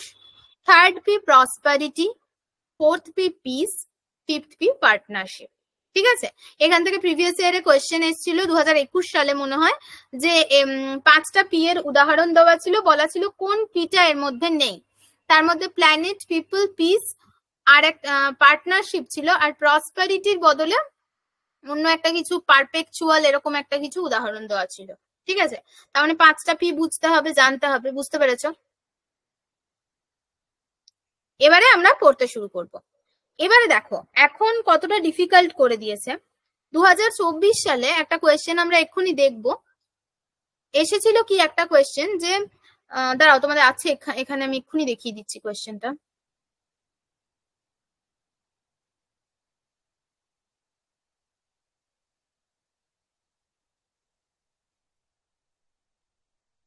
কোয়েশ্চেন গুলো দেখালে আসলে ভালো লাগবে, তোমরা বুঝতে পারবে আমরা রাইট ট্র্যাকে যাচ্ছি কিনা।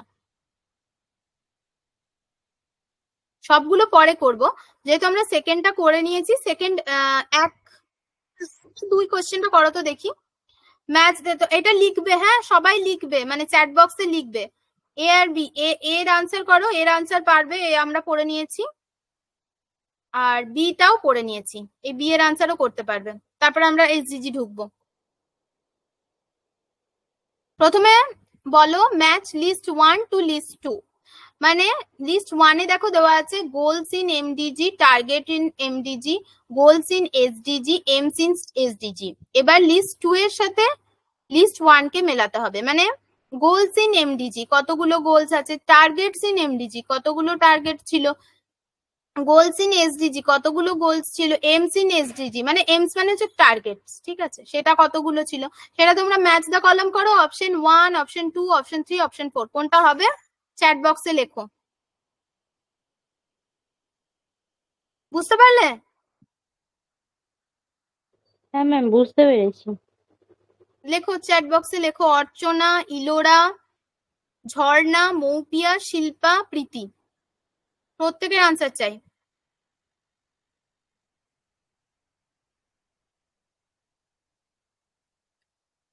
তাড়াতাড়ি।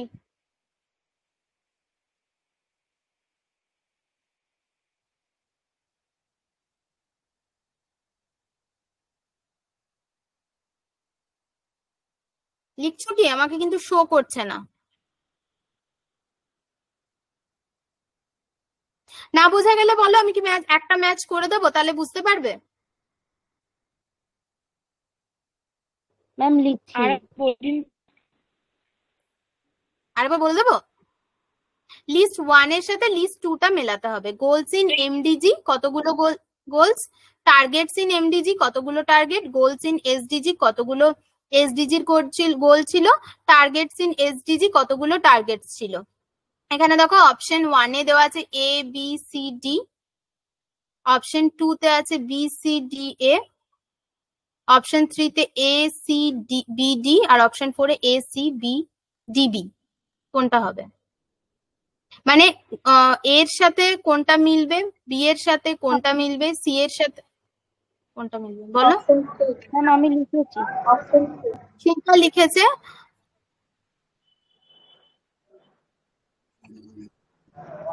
সবাই আনসার দিক, তারপর আমি বলবো। ঝটপট তাড়াতাড়ি।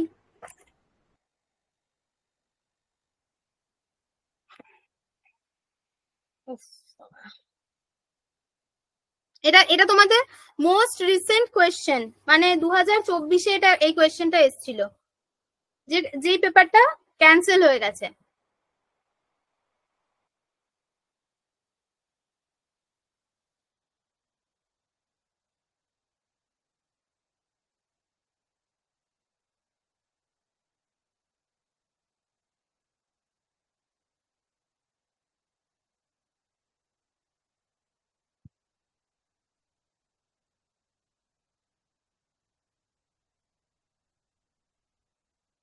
বেশ, এবার আমি দেখবো সবাই দিয়েছে কিনা আনসার।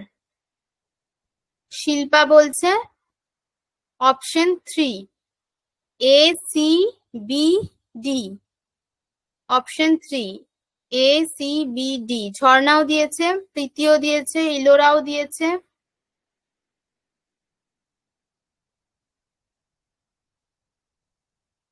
ঠিক আছে, সবাই দিয়েছো তাই তো, কেউ বাকি রইলে না তো? ঠিক, একদম ঠিক বলেছো, ভেরি গুড। বুঝেছো তার মানে তোমরা। তাহলে কি গোলস ইন এমডিজি কটা গোলস আছে? 8টা, তাই তো? এ টার্গেটস ইন এমডিজি কটা টার্গেট পড়েছি, বি এর সাথে কি মিলে যাচ্ছে? C 21। Very good. Goals in SDG কটা গোলস পড়লাম?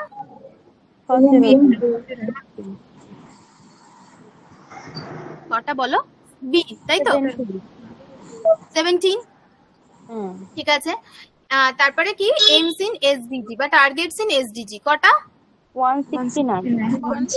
Very good, very good, very good, খুব ভালো। এবারে তোমরা সেকেন্ড কোয়েশ্চেনটা পড়ো। What is the correct sequence from lower number to higher number of the following related to sustainable development goal? Sustainable development goal এর সঙ্গে রিলেটেড এই 4টে পয়েন্ট সাস্টেনেবল ডেভেলপমেন্ট গোলস এর সাথে রিলেটেড। ঠিক আছে, এইগুলোর কি কি মান আছে, সেই মান অনুযায়ী লোয়ার অর্ডার থেকে হায়ার অর্ডারে সাজাও। অপশন দেওয়া আছে, অপশন থেকে চুজ করো। মানে বলতে চাইছে নাম্বার অফ গোলস আছে, সাস্টেনেবল ডেভেলপমেন্টের একটা নাম্বার অফ গোল আছে, নাম্বার অফ টার্গেট আছে, নাম্বার অফ ইন্ডিকেটর আছে, নাম্বার অফ পাবলিকেশনস থাকবে। এবার এগুলোকে তোমরা লোয়ার অর্ডার থেকে হায়ার অর্ডারের দিকে সাজাও। ম্যাম পাবলিকেশনটা কি? পাবলিকেশনটা কি? পাবলিকেশন বলতে কি বোঝায়, যে সাস্টেনেবল ডেভেলপমেন্ট নিয়ে কি কি পাবলিকেশন হয়েছে, কি কি পাবলিকেশন এসেছে। তাহলে একটা কথা ভেবে দেখো, 2015 সালে, মানে পরিমাণ, এখানে তোমরা পরিমাণ জানতে চাইছি, লোয়ার অর্ডার থেকে হায়ার অর্ডার যাচ্ছে, তার মানে পরিমাণ জানতে চাইছে। তাহলে একটা কথা ভেবে দেখো, যে গোলটা 2016 সাল থেকে ইমপ্লিমেন্ট করার কথা বলা হয়েছে, আজকে 2024 সালে দাঁড়িয়ে নিশ্চয়ই প্রচুর পাবলিকেশনস হয়েছে, নিশ্চয়ই প্রচুর সামিটস এসছে। লাস্ট 2018 বা 20 অনুযায়ী 3000 সামথিং পাবলিকেশনস এখনো পর্যন্ত এসছে। আমরা পাবলিকেশন কখনো মনে রাখা, মুখস্থ করা সম্ভব না। পাবলিকেশন হিসেবে আমরা এটাই ভেবে নেব যে গোলটা এতদিন আগে হয়েছিল, এত বছর পর নিশ্চয়ই প্রচুর পাবলিকেশনস হবে, তাই তো? তোমরা দেখবে আমরা যখন এই যে নতুন এডুকেশন পলিসি এসছে, ন্যাশনাল এডুকেশন পলিসি 2020, এই পলিসি আসার পরে প্রচুর আর্টিকেলস এসছে, প্রচুর জার্নালে লেখানো হয়েছে, প্রচুর পাবলিকেশনস বেরিয়েছে, তাই তো? তাহলে ইন্ডিকেটরস, গোলস বা টার্গেট এগুলো তো একটা পরিমাণ নির্দিষ্ট আগেই বলে দেওয়া হচ্ছে, যেগুলো একটা কম পরিমাণের হওয়ার কথা। একটা গোলস কতগুলো, এমডিজিতে 8টা গোলের কথা বলা হয়েছিল, টার্গেটের কথা বলা হয়েছিল 21টা, কিন্তু পাবলিকেশন এই লাস্ট 8 বছরে 4000 5000 হয়তো পাবলিকেশন হয়ে গেছে, তাই না?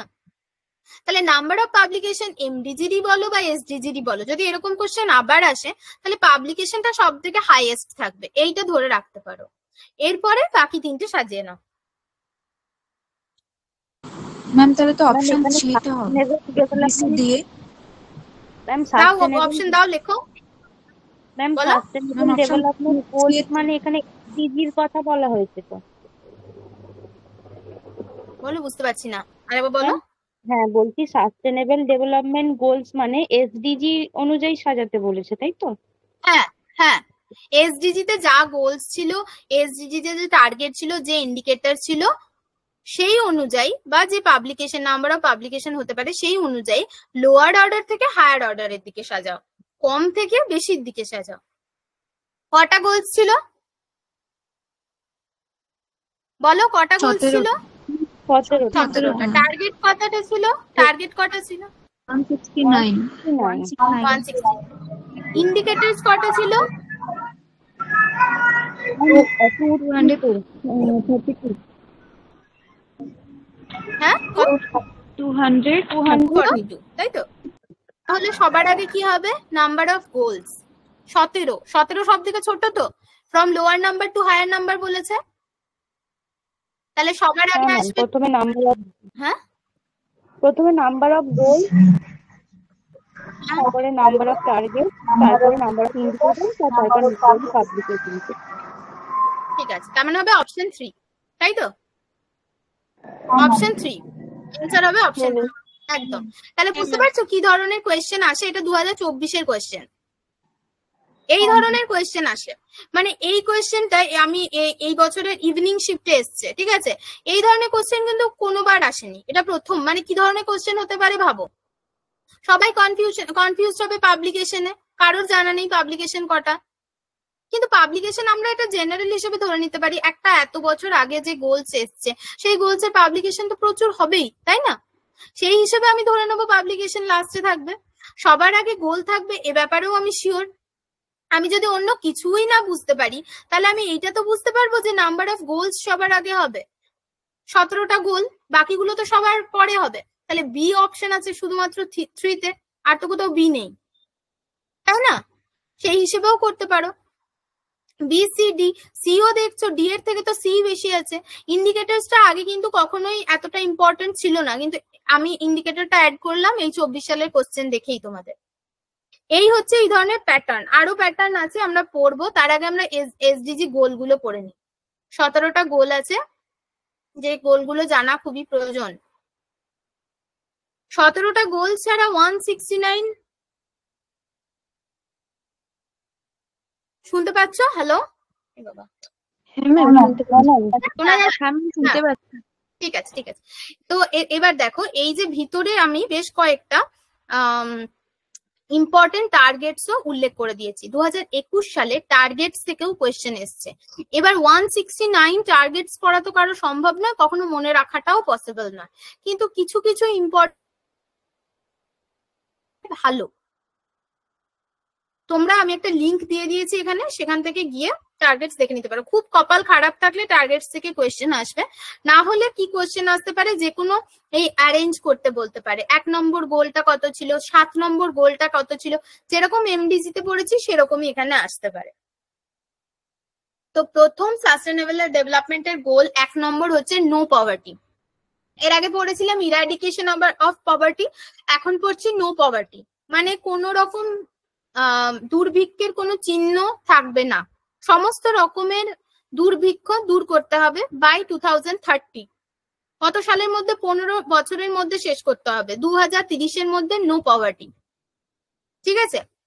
জিরো হাঙ্গার, সমস্ত প্রকারের হাঙ্গার শেষ করতে হবে, ফুড সিকিউরিটি দিতে হবে, বাচ্চাদের নিউট্রিশন দিতে হবে, যেটা কি কিভাবে পাবো আমরা? সাস্টেনেবল এগ্রিকালচারের মাধ্যমে পাবো।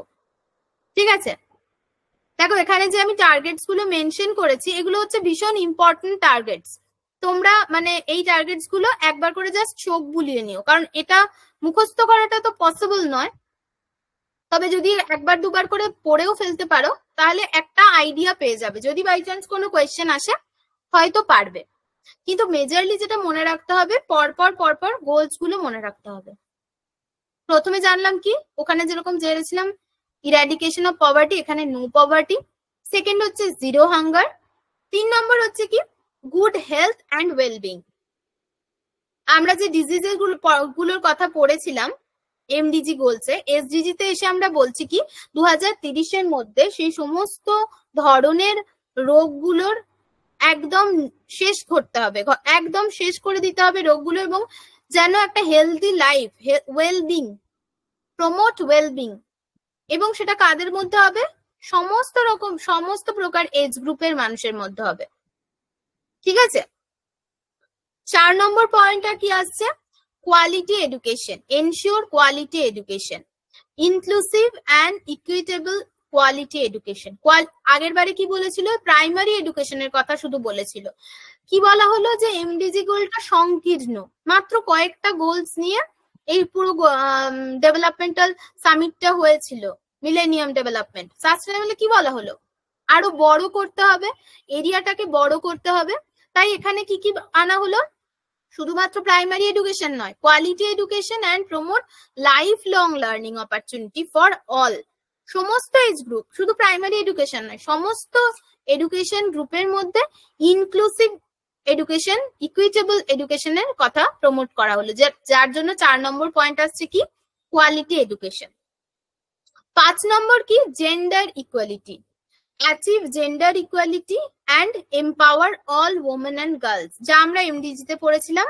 5 নম্বর পয়েন্ট এখানেও সেম বলছে যে জেন্ডার ইকুয়ালিটি এখনো আসেনি, 2015-তে এসে নিশ্চয়ই দেখা গেছে যে জেন্ডার ইকুয়ালিটি সব জায়গায় আসেনি, সেই জন্য আবার 2030-এর মধ্যে বলা হলো কি যে জেন্ডার ইকুয়ালিটি আনতে হবে। 6 নম্বর কি এলো? 6 নম্বর হচ্ছে ক্লিন ওয়াটার অ্যান্ড স্যানিটেশন। তোমরা দেখবে আমাদের প্রধানমন্ত্রীর হর ঘর জল যোজনা বলে এরকম একটা যোজনা আছে, সব ঘরে ঘরে পরিষ্কার জল পৌঁছে দিতে হবে। এটা একটা গভর্নমেন্টের যোজনা, যা কিন্তু সাস্টেনেবল ডেভেলপমেন্টের এই 6 নাম্বার গোলটা অ্যাচিভ করার পারপাসেই এসেছে। Management of water, sanitation for all. ঠিক আছে, শুধুমাত্র জলের ব্যবহার বা জল পৌঁছে দিলেই হবে না, জলটার প্রপারলি ইউজ করতে হবে। কেন? তার কারণ আমাদের এনার্জির প্রয়োজন, তাই তো? এই জলকে কাজে লাগিয়ে আমরা এনার্জি প্রডিউস করতে পারি। তাই 7 নম্বরে চলে এলো অ্যাফোর্ডেবল অ্যান্ড ক্লিন এনার্জি। 2030-এর মধ্যে ক্লিন এনার্জির মধ্যে সকলের অ্যাক্সেস থাকবে, যেটা কি হবে? অ্যাফোর্ডেবল হবে, যেটা হবে রিলায়েবল, যেটা সাস্টেনেবল হবে। Modern energy for all, clean energy schemes দেখবেন গভর্নমেন্টের ক্লিন এনার্জি স্কিম চলছে। হ্যাঁ, এটাও 2030-এর মধ্যে অ্যাচিভ করতে হবে। রিনিউয়েবল এনার্জি, তোমরা জানো হয়তো এখন রিনিউয়েবল এনার্জি যে কোনো ধরনের প্রজেক্ট ভীষণ গভর্নমেন্টের কাছ থেকে প্রচুর সাবসিডি পাচ্ছে। রিনিউয়েবল এনার্জি কেন পাচ্ছে বলতো? এই 7 নম্বর পয়েন্টার ডেভেলপমেন্টের জন্য, ক্লিন এনার্জি ডেভেলপমেন্টের জন্য।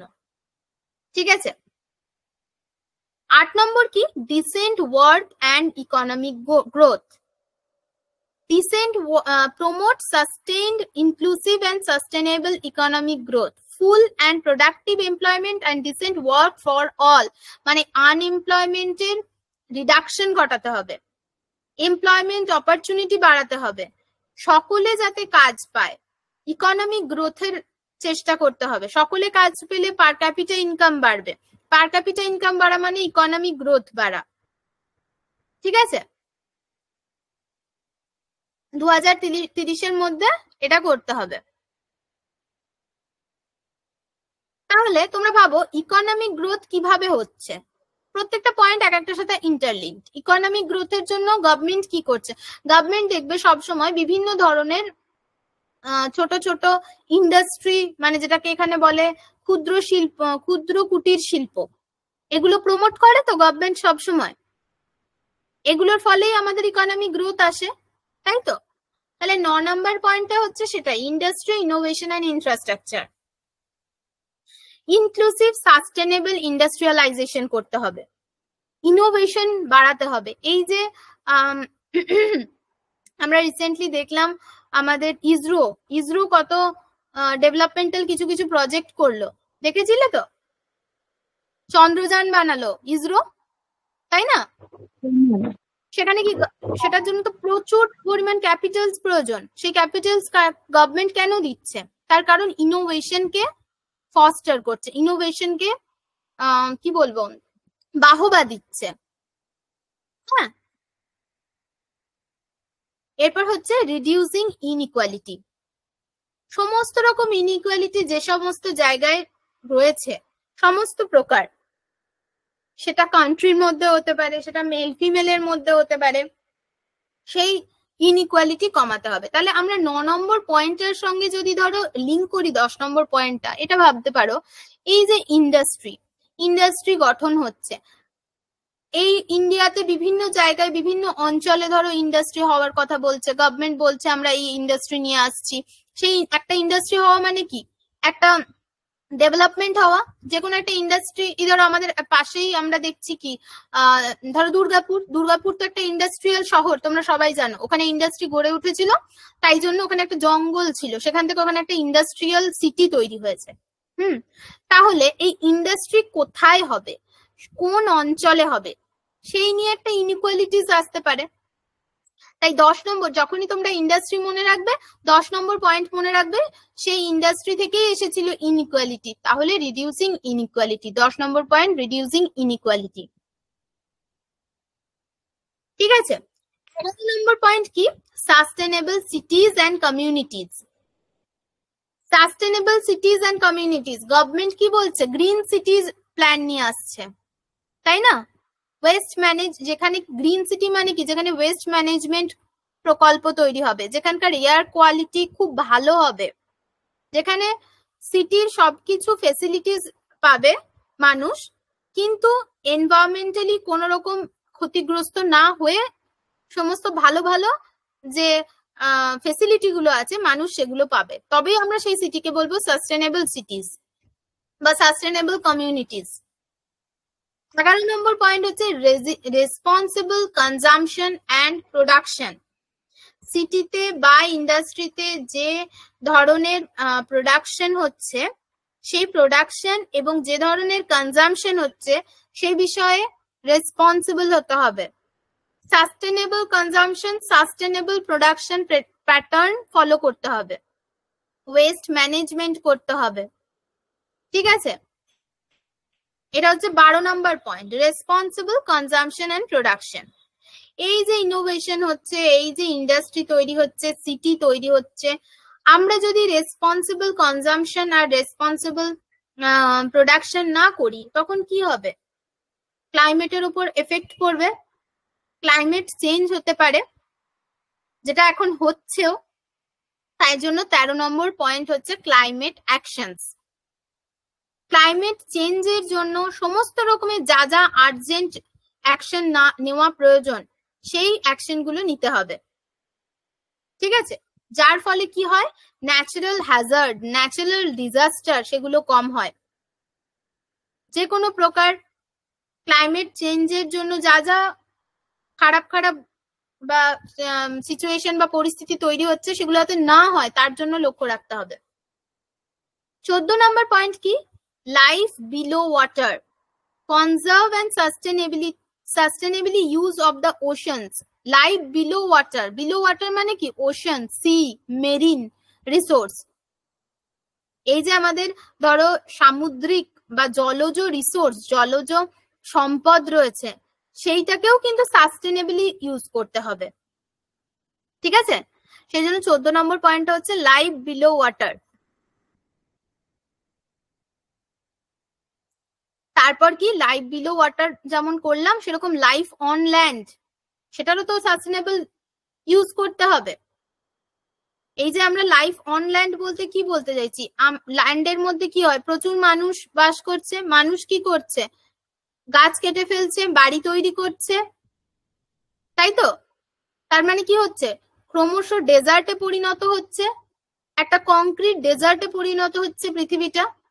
সেই ডেজার্টিফিকেশনের বিরুদ্ধে লড়াই করতে হবে, ল্যান্ড ডিগ্রেডেশনের বিরুদ্ধে লড়াই করতে হবে, বায়োডাইভার্সিটিটা যাতে আমাদের প্রপারলি ম্যানেজড থাকে সেই জন্য সকলকে চেষ্টা করতে হবে। গভর্নমেন্টকে, সকলকে মানে কি, গভর্নমেন্টকে চেষ্টা করতে হবে, গভর্নমেন্টকে ইনিশিয়েটিভস নিতে হবে। 16 নম্বর পয়েন্ট কি, piece, justice and strong institution, inclusive সোসাইটির জন্য প্রচেষ্টা তৈরি করতে হবে, যেখানে প্রত্যেকের সমান অধিকার থাকবে, সকলকে সকলে জাস্টিস পাবে, সকলে একটা ইনস্টিটিউশন তৈরি করবে যেখানে প্রত্যেকের সমান অধিকার, সমান সচেতনতা থাকবে। একটা সোসাইটি তৈরি করবে যেটা হবে ইনক্লুসিভ পিসফুল সোসাইটি। 17 নম্বর পয়েন্ট, যেটা 8 নম্বর পয়েন্টে ছিল সেম, এই 16টা গোলস কে অ্যাচিভ করার জন্য partnership for the goals, partnership করতে হবে। যা যা যে এই সাস্টেনেবল ডেভেলপমেন্ট গোলস এর জন্য অ্যাচিভ করার জন্য যা যা প্রয়োজন, যে ধরনের পার্টনারশিপ যে দেশের সঙ্গে প্রয়োজন, প্রত্যেককে সেই দেশের সঙ্গে পার্টনারশিপ করতে হবে, যার ফলে কি হয়, এই ডেভেলপমেন্টাল গোলস গুলো আমরা বাই 2030 অ্যাচিভ করতে পারি। ঠিক আছে, বোঝা গেছে? এবারে বলি শোনো, এই টার্গেটস এর কথাটা, টার্গেটস এর ক্ষেত্রে এই এতগুলো, তো এটা তো জাস্ট আমি হয়তো ধরো 40টা টার্গেটস লিখেছি যেগুলো আমার মনে হয়েছে যথেষ্ট ইম্পর্টেন্ট, এছাড়াও প্রচুর টার্গেটস আছে। তোমাদের পক্ষে সবটা মুখস্থ করা তো সম্ভব নয়, কিন্তু কোনটা মনে রাখতে চেষ্টা করবে, যেখানে কিছু কোয়ান্টিটি থাকবে। ঠিক আছে, কি ধরনের কোয়ান্টিটি, যেমন ধরো বলছি তোমাদের, এই যে এনার্জি, এখানে কি কোনো কোয়ান্টিটির কথা বলা আছে? না, এখানে কোয়ান্টিটির কথা বলা নেই। যেখানেই ধরো এই যে recent 7% sustained per capita economic growth in accordance with national circumstances, and in particular at least 7% gross domestic product growth per annum in the least developed countries, যেগুলোতে কোনো রকমের একটা কোয়ান্টিটি বলা আছে সেটা একটু 2-4 বার পড়ার চেষ্টা করবে। মুখস্থ করা সম্ভব নয়, জাস্ট পয়েন্ট গুলো বুঝে নিতে পারলেও যথেষ্ট। ঠিক আছে, এই ছিল তোমাদের 17টা সাস্টেনেবল ডেভেলপমেন্ট গোল। এই গোলস গুলো 1, 2, 3, 4 এই যে সিকোয়েন্স, এই সিকোয়েন্সেই মনে রাখতে হবে, এই সিকোয়েন্সেই মুখস্থ করতে হবে। তার জন্য যেরকম ধরনের নিমোনিক্স মনে রাখার, যে ধরনের গল্প মনে রাখার, সেই ধরনের গল্প তোমরা মনে রাখতে পারো, কিন্তু এই সিকোয়েন্সেই এগুলো পড়তে হবে। ঠিক আছে, বলো বোঝা গেছে এসডিজি গোলস গুলো? হ্যাঁ ম্যাম, বোঝা গেছে। হ্যাঁ ম্যাম, বুঝতে পেরেছি। বোঝা গেছে, বেশ। এবারে পরে চলে এসো, এই যে আমরা যে ধরনের বিভিন্ন ধরনের গভর্নমেন্ট কি করছে এই সাস্টেনেবল ডেভেলপমেন্ট গোলস গুলো অ্যাচিভ করার জন্য বিভিন্ন ধরনের মিশনস নিচ্ছে। তেমন ধরো ওমেন এম্পাওয়ারমেন্টের যে পয়েন্টটা, তার জন্য আমরা কি করছি, বেটি বাঁচাও বেটি পড়াও, এরকম একটা নিশ্চয়ই শুনে থাকবে তোমরা যোজনার কথা, বা ধরো শুনেছো নিশ্চয়ই, এই যোজনা নেওয়া হয়েছে ওমেন এম্পাওয়ারমেন্টের জন্য, মানে এই সাস্টেনেবল ডেভেলপমেন্ট গোলস এর অ্যাচিভ করার জন্য বেটি বাঁচাও বেটি পড়াও এসেছে। এরকম বিভিন্ন ধরনের, এই যেমন ধরো স্বচ্ছ ভারত মিশন, এটাও সাস্টেনেবল ডেভেলপমেন্ট গোলস এর জন্য, বা প্রধানমন্ত্রী জনধন যোজনা, আবাস যোজনা, এটা কি ধরো সিটিজ গুলোর ডেভেলপমেন্টের জন্য যেটা আসছে, তার মধ্যে আবাস যোজনা আসতে পারে। এই ধরনের যোজনাগুলো কিন্তু সবই সাস্টেনেবল ডেভেলপমেন্টের জন্যই, অ্যাচিভ করার জন্য এই গোলস গুলো নেওয়া হয়ে থাকে। ঠিক আছে, এবারে এখানে একটা লিস্ট দেওয়া আছে যেখানে সাস্টেনেবল ডেভেলপমেন্ট গোলস এর হিসেবে, মানে আমরা যে কটা গোলস পড়লাম আর কি, এই গোলস গুলোর কতটা কোন রাজ্য অ্যাচিভ করতে পেরেছে, বা যেমন ধরো গোয়াতে 0 হাঙ্গার, দিল্লিতে 0 হাঙ্গার, এটা কিছুটা হলেও অ্যাচিভ করা গেছে, এগুলো এটার একটা ছক দেওয়া আছে, এটা দেখে নিতে পারো। এবার এই যে সাস্টেনেবল ডেভেলপমেন্ট গোলস এর বিষয়ে আমরা যা কিছু ধরো রিজিওনাল লেভেলের কনসালটেশন বলো বা ন্যাশনাল লেভেলের কনসালটেশন বলো, যে কোনো ধরনের কনসালটেশন কে করে? নীতি আয়োগ। নীতি আয়োগ এর এই বিষয়ে যত ধরনের ধরো প্রোগ্রামস করানো সেটা করে কে? নীতি আয়োগ করে। ঠিক আছে। আর একটা বিষয় তোমাদের বলবো যে ধরো কোনো পয়েন্ট কিছু বুঝতে পারছো, এটা ভীষণ কঠিন কিছু কোয়েশ্চেন আসছে যেখানে কোনো পয়েন্টস বুঝতে পারছো না, যেখানে দেখবে ইনক্লুসিভিটির কথা বলা আছে, যেখানে দেখবে কোয়ালিটি এডুকেশনের কথা বলা আছে, এখানে এই পয়েন্টটা আমি লিখেছিলাম, খুঁজছি। এইগুলো হচ্ছে সাস্টেনেবল ডেভেলপমেন্টের রিলেটেড ওয়ার্ডস।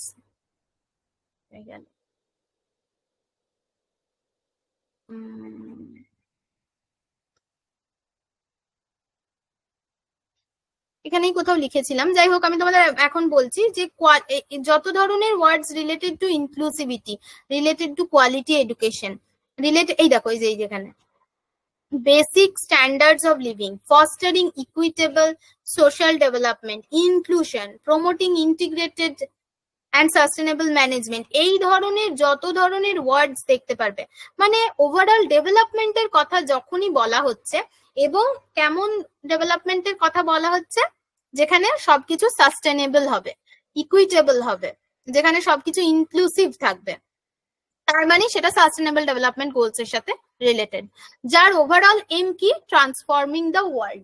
তোমরাই কেউ একজন বলেছিলে। ঠিক আছে, এই ছিল তোমাদের এমডিজি আর এসডিজি। বোঝা গেছে? হ্যাঁ ম্যাম। ক্লিয়ার হয়েছে? বেশ, তাহলে আমি কোয়েশ্চেন কয়েকটা করবো আমরা। 24 সালের করেছো তোমরা, 23-এর কয়েকটা কোয়েশ্চেন আর 22-এর কয়েকটা কোয়েশ্চেন করবে, তাহলে বুঝতে পারবো আমি তোমরা কতটা বুঝেছো। ঠিক আছে, তোমরা আনসার গুলো লিখতে থাকবে চ্যাট বক্সে। প্রথম question, the SDG are intended to be achieved by the year, মানে সাস্টেনেবল ডেভেলপমেন্ট গোল কত সালের মধ্যে অ্যাচিভ করার কথা বলা হয়েছে? এ 2025, বি 2027, সি 2029, ডি 2030, 2030।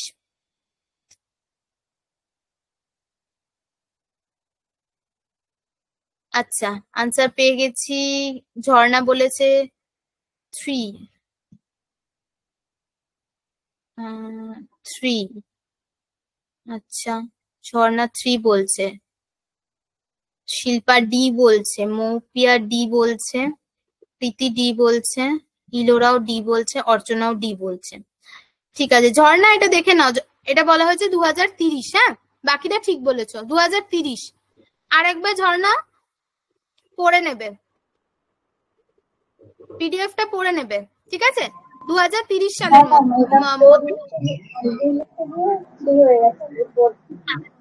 আচ্ছা, বেশ বেশ বেশ, যদি বাই চান্স ভুলেও যাও তাহলে এটা মনে রাখবে, আমরা সবসময় 15 বছরের জন্য এখনো পর্যন্ত যা যা গোলস দেওয়া হয়েছে সব বলেছিল 15 বছরের মধ্যে অ্যাচিভ করতে হবে। মিলেনিয়াম 2000-এ এসেছিল, 2015 সালের মধ্যে অ্যাচিভ করার কথা বলা হয়েছিল, 2016-তে এসছে এসডিজি, 16-র 1 জানুয়ারি থেকে 2030-এর মধ্যে অ্যাচিভ করতে হবে।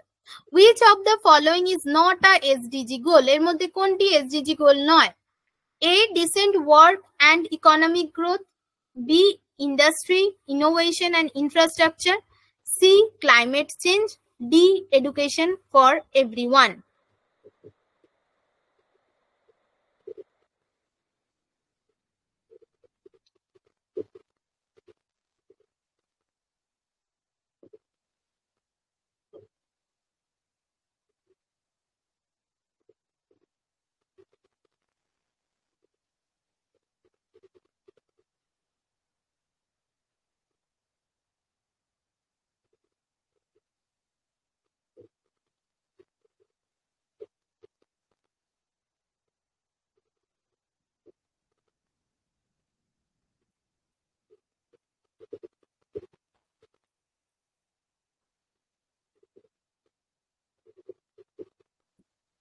আচ্ছা, সবাই লিখছো ক্লাইমেট চেঞ্জ।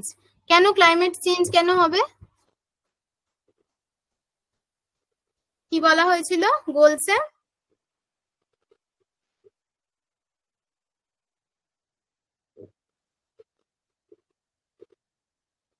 ক্লাইমেট অ্যাকশন, তাই তো? ক্লাইমেট অ্যাকশনস এর কথা বলা হয়েছিল, তাই তো? চেঞ্জ নয়। তার মানে বোঝা গেছে মনে হচ্ছে যতটুকু।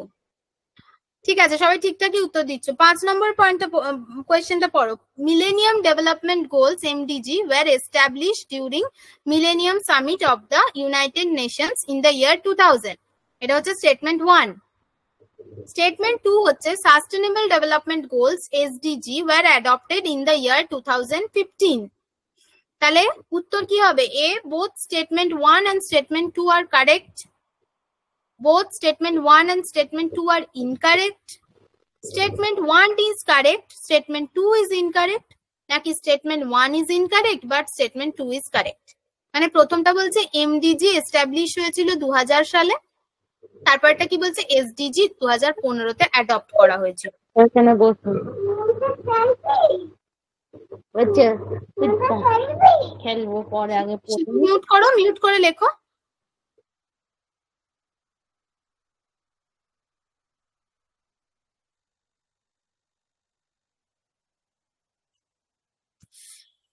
এ হবে, both statement 1 and statement 2 are correct. হ্যাঁ, ডিসঅ্যাপয়েন্ট করে দিচ্ছ। ভালো করে আরেকবার পড়ো।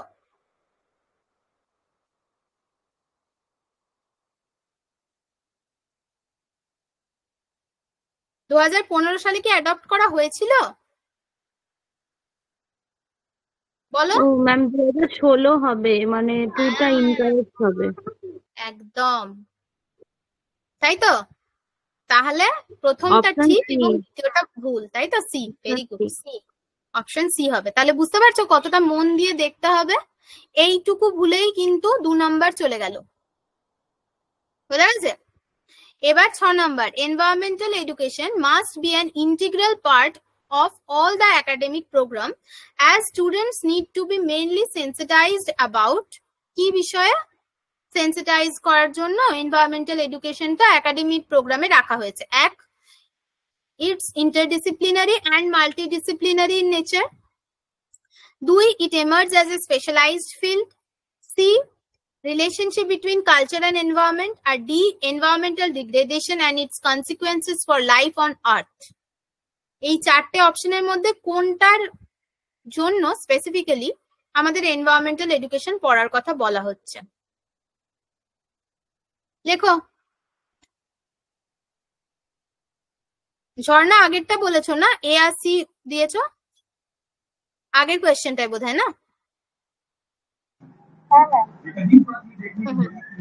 আচ্ছা ঠিক আছে, এটার উত্তর দাও।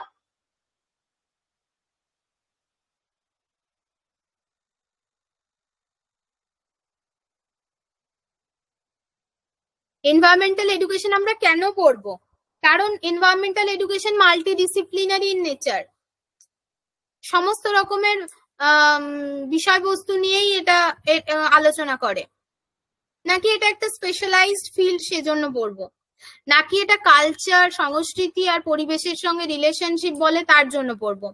নাকি এটা এনভায়রনমেন্টে যে ধরনের ডিগ্রেডেশন মানে ক্ষতি, কি কি কারণে ক্ষতিগ্রস্ত হয় এনভায়রনমেন্ট, এবং সেখান থেকে আমরা পৃথিবীর যে জীব জগৎ আছে তাকে কিভাবে রক্ষা করতে পারি সেই বিষয়ে জানার জন্য পড়বো। কেন পড়বো?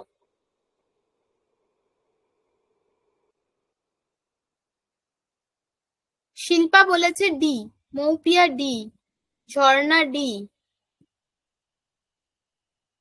আর দুজন ইলোরা ডি, অর্চনা ডি। ভেরি গুড, একদম এই জন্যই পড়বো। এটা আমরা পড়েছি, প্রথমেই পড়েছি এনভায়রনমেন্ট কাকে বলে তার থেকে, তাই তো? তার মানে এনভায়রনমেন্ট, বায়োমস এগুলোও ইম্পর্টেন্ট, এখান থেকেও ছোট ছোট প্রশ্ন আসতে পারে। বুঝতে পারলে? 2023-এ কোয়েশ্চেন এসেছিল। এবার 22-এর কয়েকটা কোয়েশ্চেন পড়ে নি। MDG were envisaged to reduce extreme poverty by 2020. এটা হচ্ছে স্টেটমেন্ট 1। কি যে 2020-র মধ্যে এমডিজি ভেবেছিল এক্সট্রিম পভার্টি কমিয়ে দেবে। স্টেটমেন্ট 2 হচ্ছে দেয়ার ওয়ার 8 এমডিজি গোল। উত্তর বলো, দুটো স্টেটমেন্ট ঠিক, দুটো স্টেটমেন্ট ভুল, নাকি কোনো একটা ঠিক কোনো একটা ভুল, নাকি দুটো মানে এটা ঠিক বিটা ভুল, কি হতে পারে বলো, লেখো রাদার। শিল্পা বলছে ডি। আচ্ছা, স্টেটমেন্ট 1 ইজ ইনকারেক্ট। আচ্ছা, স্টেটমেন্ট 2 ইজ কারেক্ট। বেশ, বাকিরা বলো। শিল্পা লিখেছে, আর কেউ লেখেনি এখনো অবধি? লেখো সবাই, চটপট চটপট। নেক্সট যাবো আমরা। বাকিরা কি বুঝতে পারছো না? আনসার কেন করছো না?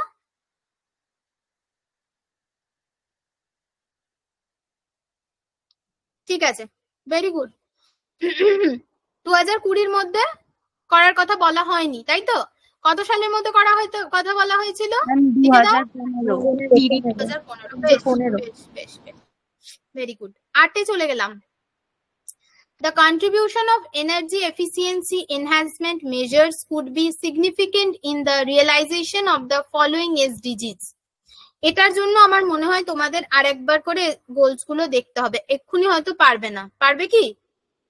এনার্জি এফিসিয়েন্সির জন্য কোন কোন, হ্যাঁ এটা একবার পড়ে নেবে, তাহলে এখানে বুঝতে পারবে কোন কোন গোলস গুলো এনার্জি এনহ্যান্সমেন্টের কথা বলেছে। আরেকবার গো থ্রু করবে আমার ক্লাসটা পরে, তাহলেই বুঝতে পারবে। আনসারটা আমি বলে দিচ্ছি তোমাদের, 8-এর আনসার হবে এ। 7, 11, 12, 13 দেখে নি আমরা একবার। 7, 11, 12, 13-তে কি বলা আছে? চলো 8, 7, 11, 12, 13। 7, affordable and clean energy. 11, sustainable সিটিজ and communities. Responsible consumption and production. 13, climate actions. এইটা হবে আনসার।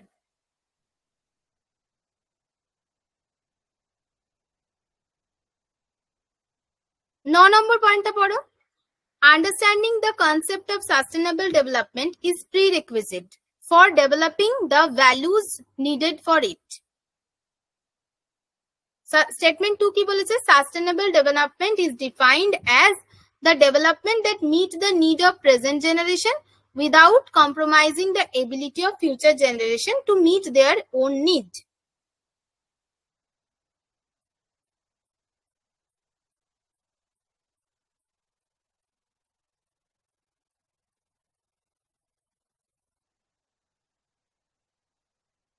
স্টেটমেন্ট 1 এর মিনিংটা বুঝতে পারছি।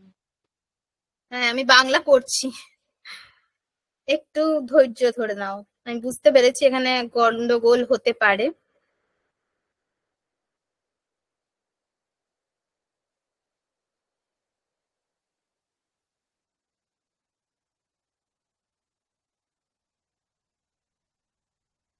মানে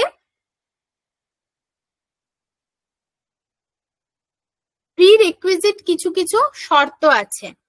এই যে আমাদের স্থিতিশীল উন্নয়ন, তা বোঝার জন্য আমাদের কিছু প্রয়োজনীয় মূল্যবোধ বা কিছু এমন কনসেপ্ট আছে যেগুলো আগে থেকেই নির্ধারণ করা হয়ে গেছে। এটা বলছে স্টেটমেন্ট 1। স্টেটমেন্ট 2 বলছে যেটা আমাদের সাস্টেনেবল ডেভেলপমেন্টের কনসেপ্ট, সেটা বলা হয়েছে স্টেটমেন্ট 2-তে। তাহলে এবার 1 নম্বরের পয়েন্টটা বলো, এটা কি ঠিক বলছে? 2 নম্বরের পয়েন্টটা বলো, এটা ঠিক বলছে না ভুল বলছে? সাস্টেনেবল 1 নম্বর পয়েন্টটা বোঝার চেষ্টা করো। Understanding the concept of sustainable development is prerequisite for developing the values needed for it. Sustainable ডেভেলপমেন্টের কনসেপ্টটা বা আন্ডারস্ট্যান্ডিংটা আগে থেকেই প্রিরিকুইজিট, আগে থেকেই নির্ধারিত। ভ্যালুজ, যে ডেভেলপমেন্টাল ভ্যালুজ গুলো আছে যা প্রয়োজনীয় সাস্টেনেবল ডেভেলপমেন্টের জন্য, সেগুলো আগের থেকেই নির্ধারণ করা আছে। মানে ধরো আমি বলতে চাইছি, আমরা যে সাস্টেনেবল ডেভেলপমেন্টের মধ্যে কি কি গোলস গুলো ভাববো বা কি কি ক্রাইটেরিয়াকে ভাবতে পারি, কি কি এইমস থাকতে পারে, সেগুলো অলরেডি প্রিরিকুইজিট, অলরেডি এগুলো ভেবে রাখা হয়েছে, পূর্ব নির্ধারিত হয়ে রয়েছে। এটা হচ্ছে এ। আর স্টেটমেন্ট 2টা তো বুঝতেই পারছো আশা করছি, যে development is defined as the that meets the need of present generation without compromising the ability of future generation. কি মনে হচ্ছে কি হবে? কেউ দিয়েছো আনসার? এ, শিল্পা বলছে এ। বাকিরা বলো আর কি কি বলছো? ঝর্ণাও বলছে এ। আচ্ছা, ইলোরাও বলছে। ঠিক আছে, আর কে কি বলছে দেখি। কেউ একটা কিছু বলার চেষ্টা করলে, কি বলছো বলো, কেউ বললে।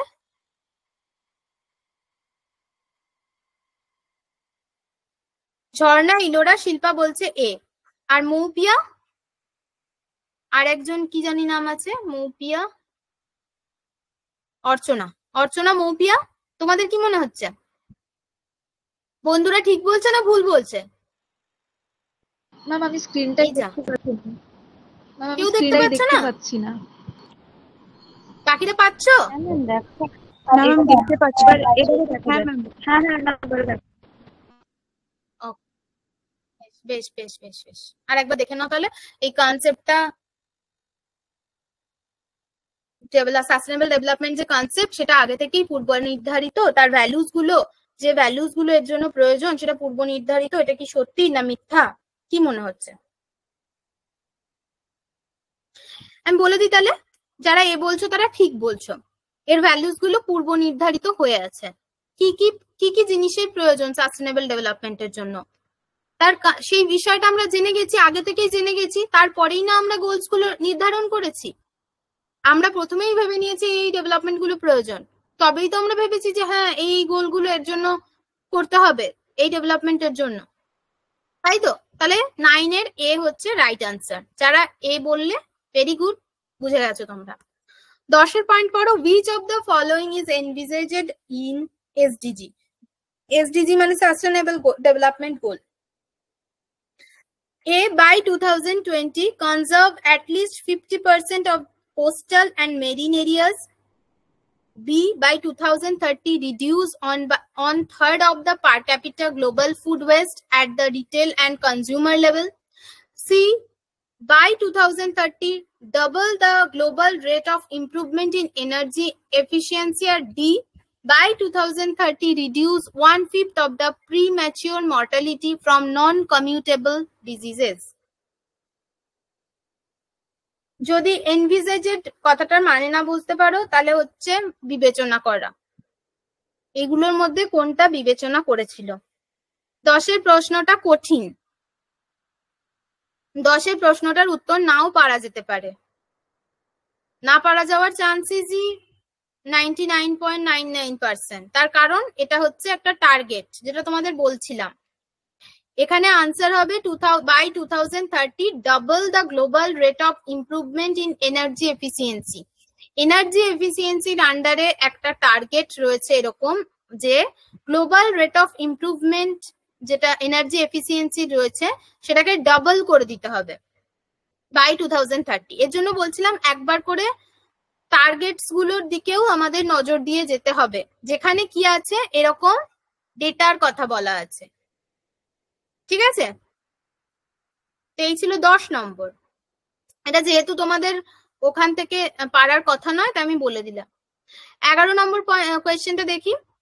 An ethical framework of SDG provides normative guidance regarding our relationship with environment.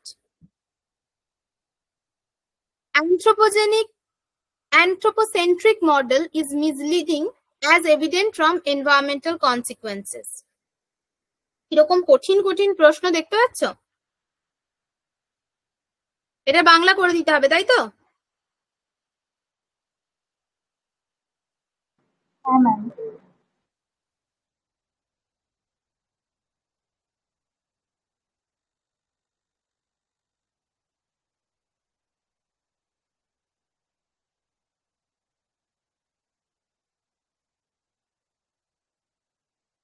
মানে সাস্টেনেবল ডেভেলপমেন্ট বা স্থিতিশীল উন্নয়ন একটি নৈতিক কাঠামো বা পরিবেশের সাথে সম্পর্কের ক্ষেত্রে একটি আদর্শ নির্দেশিকা প্রদান করে। এটা হচ্ছে 1 নম্বর পয়েন্টটা। 1 নম্বর স্টেটমেন্ট কি বলছে? স্থিতিশীল উন্নয়ন একটি নৈতিক কাঠামোর সঙ্গে, এথিক্যাল ফ্রেমওয়ার্ক, এথিক্যাল কাঠামো পরিবেশের সঙ্গে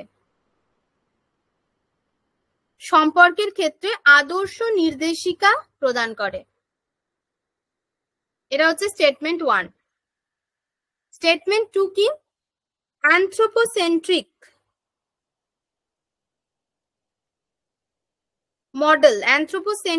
model is misleading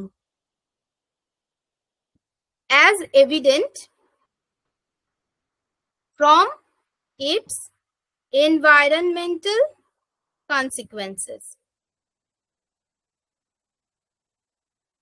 মানে একটি নৃকেন্দ্রিক মডেল বিভ্রান্তিকর কারণের পরিবেশগত পরিণতি থেকে স্পষ্ট।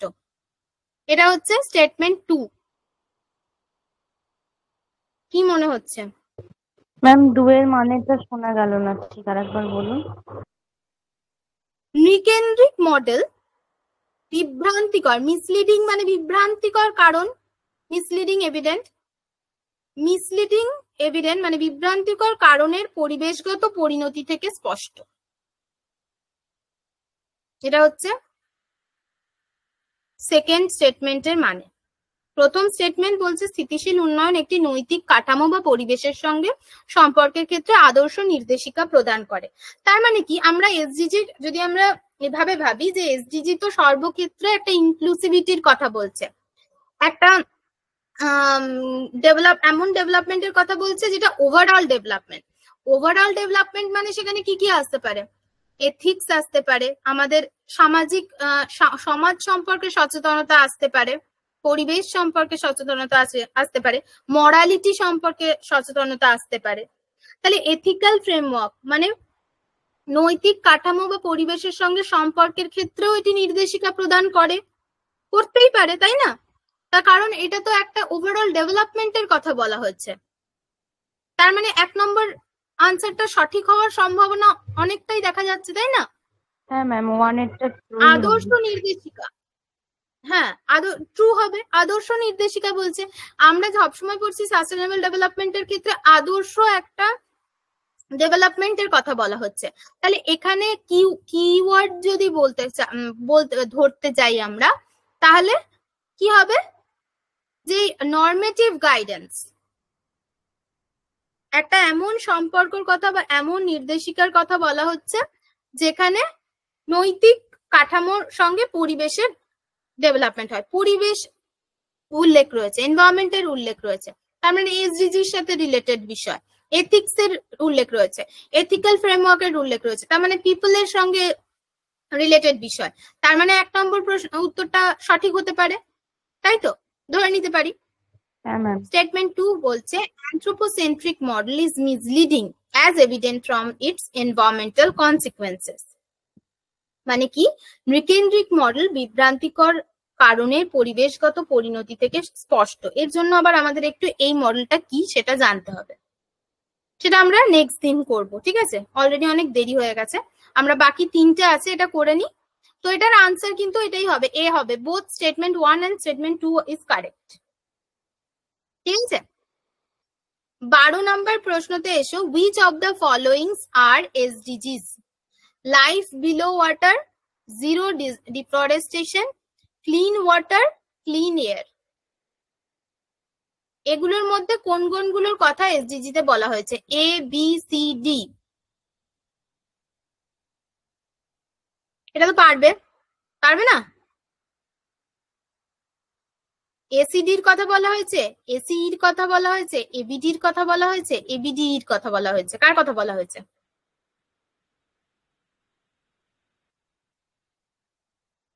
ম্যাম এগুলোই তো হবে। কোনটা ম্যাম 4টে বলো, লিখেছো? 4টেই হবে? বি এর অপশনটা কি আছে বলবেন? বি এর অপশনটা 2 এরটা A C E, life below water, clean water. Oh sorry, E কেন আছে? ই তো নেই এখানে, ডি ধরে নাও। হুম, ই একটা কিছু পয়েন্ট তাহলে ছিল হয়তো, যেটা এখন এখানে নেই। ঠিক আছে, তোমরা সেটাকে ডি ধরে নিতে পারো, ক্লিন ওয়াটার ধরে নিতে পারো। দেখো বিয়ের কথা কিন্তু কোথাও বলা নেই।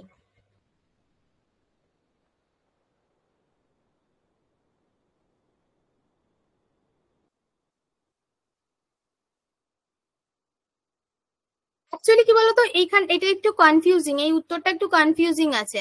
এনটিএর ওয়েবসাইট থেকে আরেকবার এটা আমাকে দেখতে হবে, কারণ আমরা লাইফ বিলো ওয়াটারের কথাও পড়েছি, আমরা ডেজার্টিফিকেশন কমানোর কথাও বলেছি, ক্লিন ওয়াটারের কথাও বলেছি, ক্লিন এয়ারের কথাও বলেছি। তাহলে বেসিক্যালি এখানে চারটের কথাই বলা হয়েছে। তাহলে যদি হয় তাহলে এ বি সি ডি চারটেই হতে হবে। অপশনটা এখানে এ বি সি ডি হওয়া উচিত ছিল, তাই না? হ্যাঁ ম্যাম, 4 নম্বর অপশনটা দেখতে গন্ডগোল মনে হচ্ছে। এটা একটু তোমাদের 12 নম্বরের কোয়েশ্চেনের আনসারটা একবার দেখে তোমাদের বলবো, ঠিক আছে? আর একবার ওয়েবসাইট চেক করে বলবো।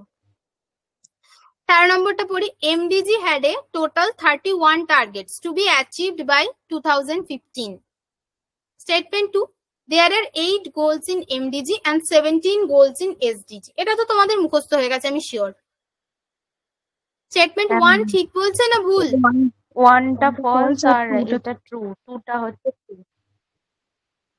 ঠিক ঠিক, একদম ঠিক। তার মানে এটা মুখস্থ হয়ে গেছে, তাই না? এমডিজি তে টোটাল টার্গেট ছিল কটা পড়েছি? 2015 সালের মধ্যে অ্যাচিভ করা হবে, টার্গেট ছিল 21, তাই তো? তাহলে স্টেটমেন্ট 1টা ভুল, 2টা হচ্ছে ঠিক, তাই তো? হ্যাঁ ম্যাম।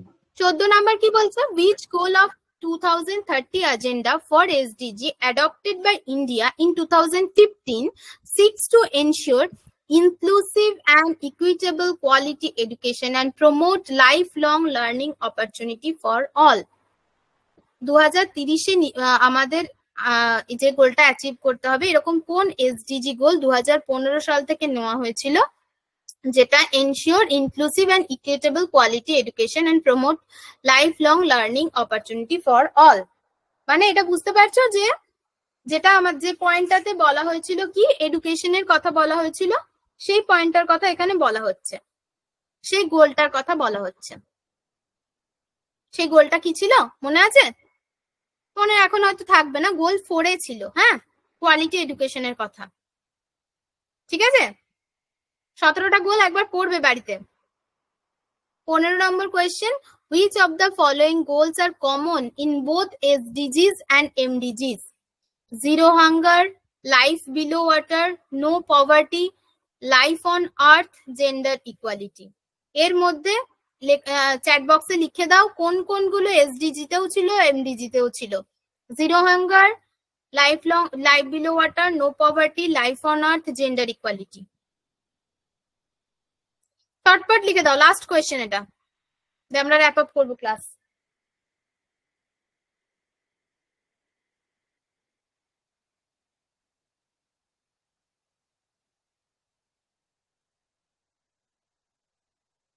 মনে নেই? সকাল ওয়েবসাইট দেখে ওয়েবসাইট চেক করে তোমাদেরকে নেক্সট দিন আরেকবার মেনশন করে দেবো, ঠিক আছে? আমরা তাহলে ক্লাস এখানে এন্ড করছি, নেক্সট দিন পরের সাবহেডিংটা পড়বো, ঠিক আছে?